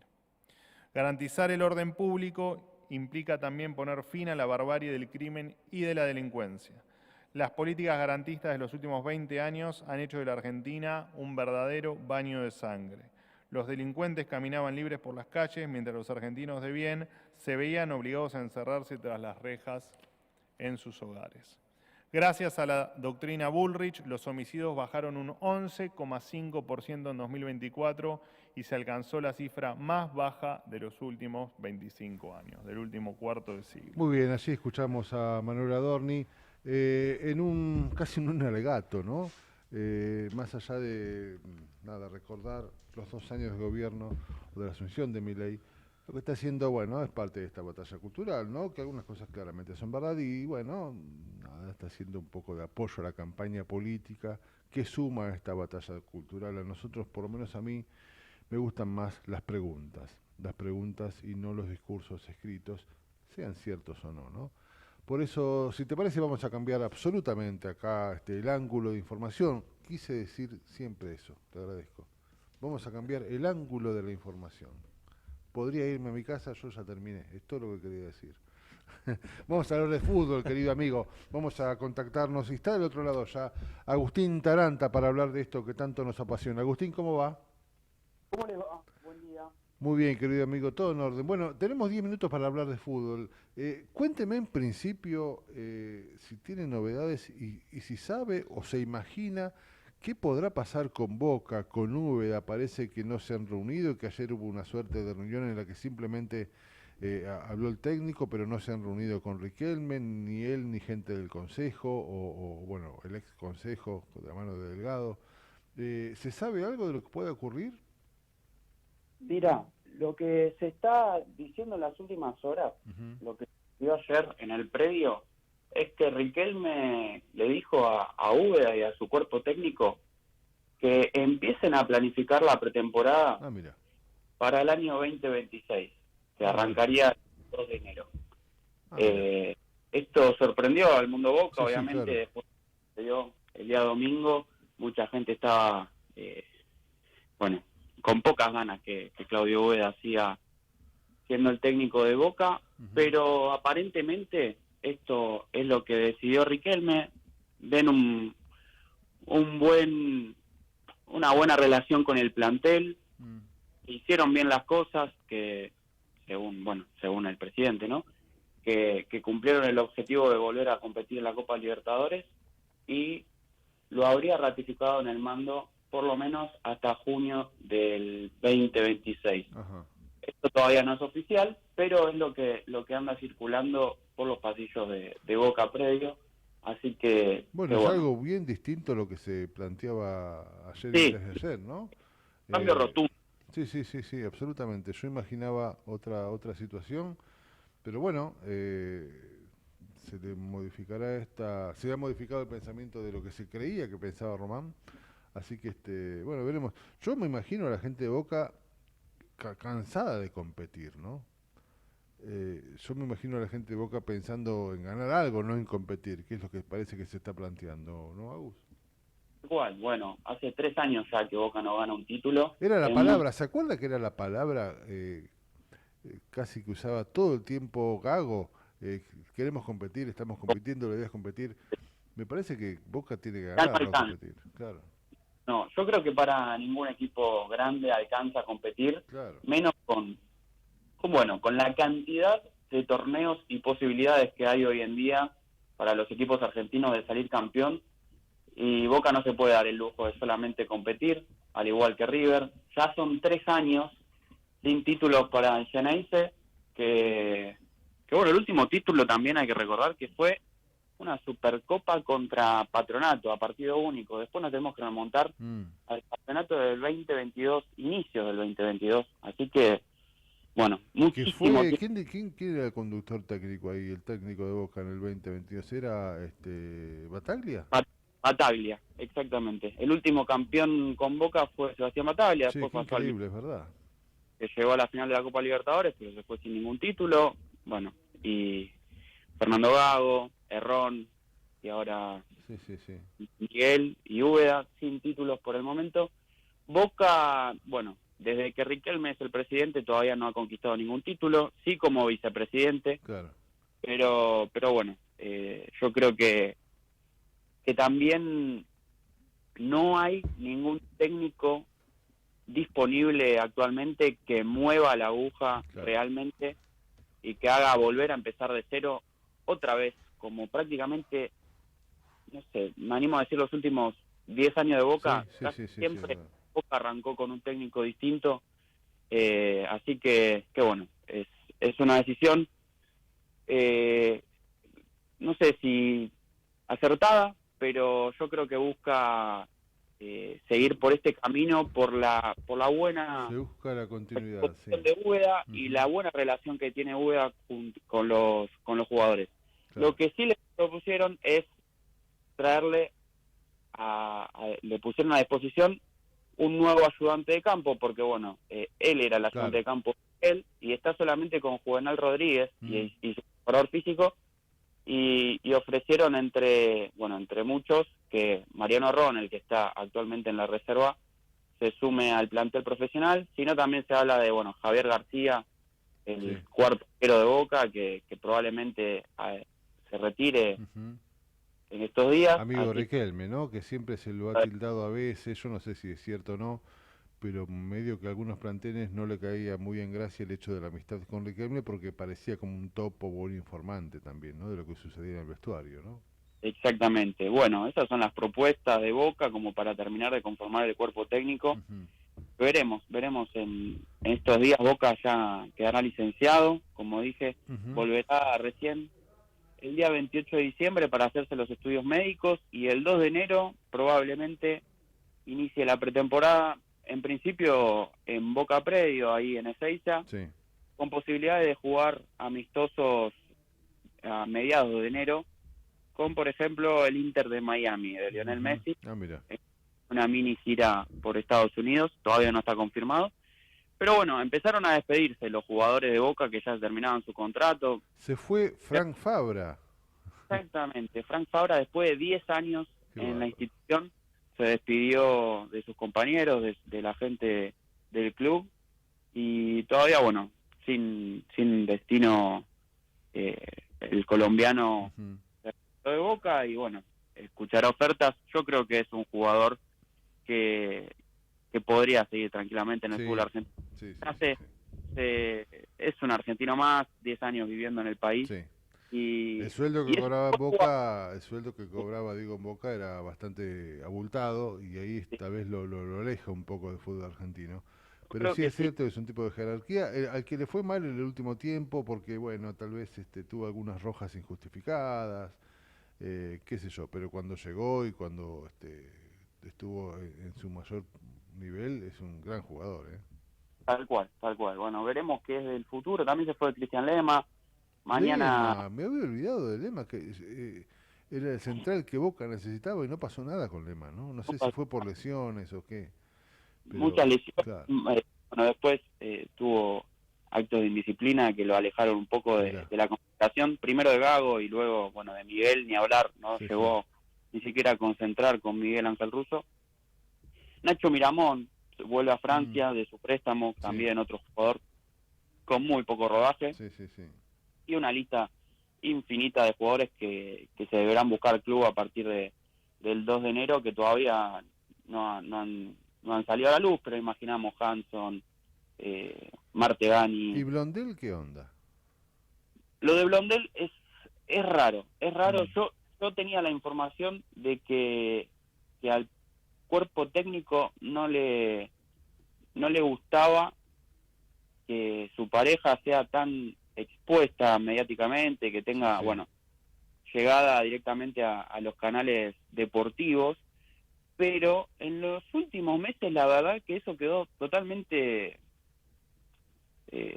quedó descartado, porque se lo vio muy cercano a Leandro Paredes, muy cercano a Ezequiel Ceballos, así que la verdad que parecería que es solamente por lo futbolístico, que Úbeda no lo ha tenido en cuenta, así que veremos qué será del 2026 para Lucas Blondel, que corre muy de atrás en este Boca, que hoy por hoy el lateral derecho titular es Barinaga, y el lateral suplente es Luis Advíncula. Pero para cambiar un poquito y dejar de hablar de Boca, dígame, estos 2 minutos que nos quedan, hoy a partir de las 12 del mediodía en la Asociación del Fútbol Argentino se va a estar sorteando la Copa Argentina, los cruces de 32avos de final, y también cómo van a quedar las dos dos grupos de 15 para la apertura y el clausura del año 2026. Mañana vamos a tener eso ya confirmado. Interesante eso, que seguramente, bueno, sigue siendo raro esto, ¿no? De este sorteo donde capaz que vos eres campeón sin jugar en una de esas un clásico, qué sé yo, no sé, o sin enfrentarte a otro durante todo el año. Pero es importante para ver cómo quedan las zonas que se van a repetir en los 2 torneos que siguen, ¿no? Exactamente, los 2 torneos, tanto apertura como clausura, van a tener los mismos equipos conformados. Bueno, esto es a partir de las 12 en la Asociación del Fútbol Argentino, que ayer por la tarde recibió, bueno, un allanamiento por algo que sucedió con Sur Finanzas, con uno de los sponsors de la AFA, y varios clubes estuvieron implicados también en los allanamientos, San Lorenzo, Tigre, Banfield, bueno, Barraca Central, así que en las próximas horas seguramente tendremos novedades de lo que haya sido ese allanamiento, que bueno, enciende alarma. Va a traer cola, sí, va a traer cola. Si alguno va a salir. Seguramente. Yo no creo que pase demasiadas cosas hasta el Mundial, pero algunos planteaban que hoy es el comienzo del fin de Chiquitapia, ¿no? Al frente de la AFA, por un montón de cosas que se pueden llegar a descubrir y que seguramente no saldrán demasiado al aire para no perjudicar o no tocar o no rozar a la selección argentina en el medio del Mundial. No sé si será así o no. Veremos. También hay gente criticando, que habrá que analizarlo eso con tiempo, inclusive a De Paul y a Messi por su amistad con Chiquitapia. Bueno, por eso tal vez no quieren que roce demasiado a lo que es la selección argentina en un momento donde se está definiendo ya el próximo Mundial, ¿no? Pero algunos plantean que puede ser algo que va a traer cola durante todo el año, ¿no? Así que veremos. Sí, veremos. La verdad que se viene, bueno, como decís, el Mundial y parece que la decisión acertada es llevarlo de a poco y cuando esté todo aclarado, quizá ahí bueno. Exactamente, ahí veremos cómo reacciona Chiquitapia. Querido amigo, son las 12, le agradezco como siempre muchísimo que esté del otro lado, siempre presto, informado y siempre listo para hablar de lo que sea de fútbol que tanto nos gusta. ¿La seguimos mañana? La seguimos mañana, Raúl. Muchísimas gracias para vos. Abrazo grande, mi amigo. Hasta mañana. Era Agustín Taranta, nuestro especialista en deportes y sobre todo en esto que tanto nos gusta, que tiene que ver con una pelota delante de 22 jugadores. Y es mucho más que eso. Son las 12, querido amigo. Bueno, llegamos al final. Llegamos al final. Lindo programa, La verdad que le agradezco. Una lástima la cuestión de la comunicación fallida por una cuestión técnica. Y que tendrá que ver con las empresas de Telefónica que no son las que eran. Sí, las llamadas de línea cada vez son tremendas, peor, por Dios, tremendas. Cuesta mucho que funcionen bien. A veces parece que funciona mejor llamar por WhatsApp que por línea, cuando antes era al revés. Es increíble. Pero bueno, hemos llegado a hablar de lo que nos importaba con Ricardo Alfonsín, que tiene que ver con la figura de su padre y estos 42 años de democracia. 12:01, momento de informarse, momento de retirarnos hasta mañana. 22 horitas nada más nos separan del próximo programa de La Trinchera, que será mañana a eso de las 10, así que nos reencontramos en ese momento. ¿Le parece? ¿Cómo no? Va a ser un placer, como siempre. Muy bien. Gracias, hasta mañana. Javi, como siempre, por todo. Hasta mañana. Chau.